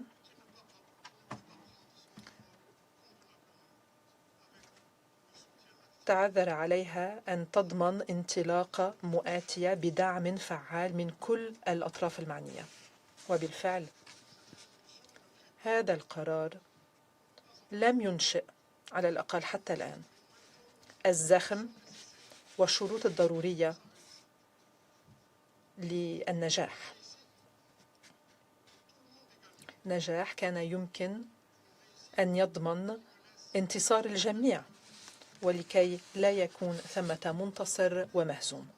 في الختام السيد الرئيس، لا يمكن التوصل إلى حل عادل ومستدام إلا انطلاقا من الحق الثابت لشعب الصحراء الغربية بتقرير مصيرهم. هذه هي الضمانة الوحيدة للتوصل إلى سلام حقيقي واستقرار مستدام في المنطقة. والجزائر من خلال مقاربتها، وأنا أعيد التأكيد على ذلك الآن ولكي يكون الجميع شاهد على ذلك، نحن نبقى متمسكين بمبدأ الفض السلمي للنزاعات، ونتمسك بأهداف ميثاق الأمم المتحدة ومقاصده. والجزائر ستبقى دائما مستعدة، نعم سنبقى دائما مستعدون للانخراط والالتزام وبالتمسك بالسيادة وبتحمل مسؤولياتنا والتحلي بالروح الخلاقة. نشارك في كل مفاوضات يمكن أن تحترم بشكل دقيق المبادئ الأساسية والمتمثلة بالإنصاف والحياد والعدالة، نعم العدالة، وذلك من أجل التوصل إلى حل نهائي لقضية الصحراء الغربية. وشكرا. أشكر ممثل الجزائر الموقر على هذه المداخلة، والكلمة الآن لسيراليون. شكرا السيد الرئيس. أولا اسمحوا لي أن أهنئكم وأهنئ وفد الاتحاد الروسي على مهنيتكم في إدارة أعمال المجلس أثناء شهر تشرين الأول أكتوبر 2025، وأهنئكم على ترأسكم الناجح. نحن نرحب بجهود الولايات المتحدة الأمريكية ليس فقط من خلال تيسير مشروع القرار الذي اعتمد للتو كقرار 2797، ولكن أيضا نحيي هذه الإرادة للأخذ بالآراء المتنوعة التي عبرت عنها الدول الأعضاء، ونشكر أيضا أعضاء المجلس على انخراطهم البناء في هذه العملية. نحن صوتنا تأييدا للقرار 2797 الذي يجدد ولاية البعثة، وذلك لكي نبين دعمنا لها ولكي نقر بالدور الحيوي لهذه البعثة في الإبقاء على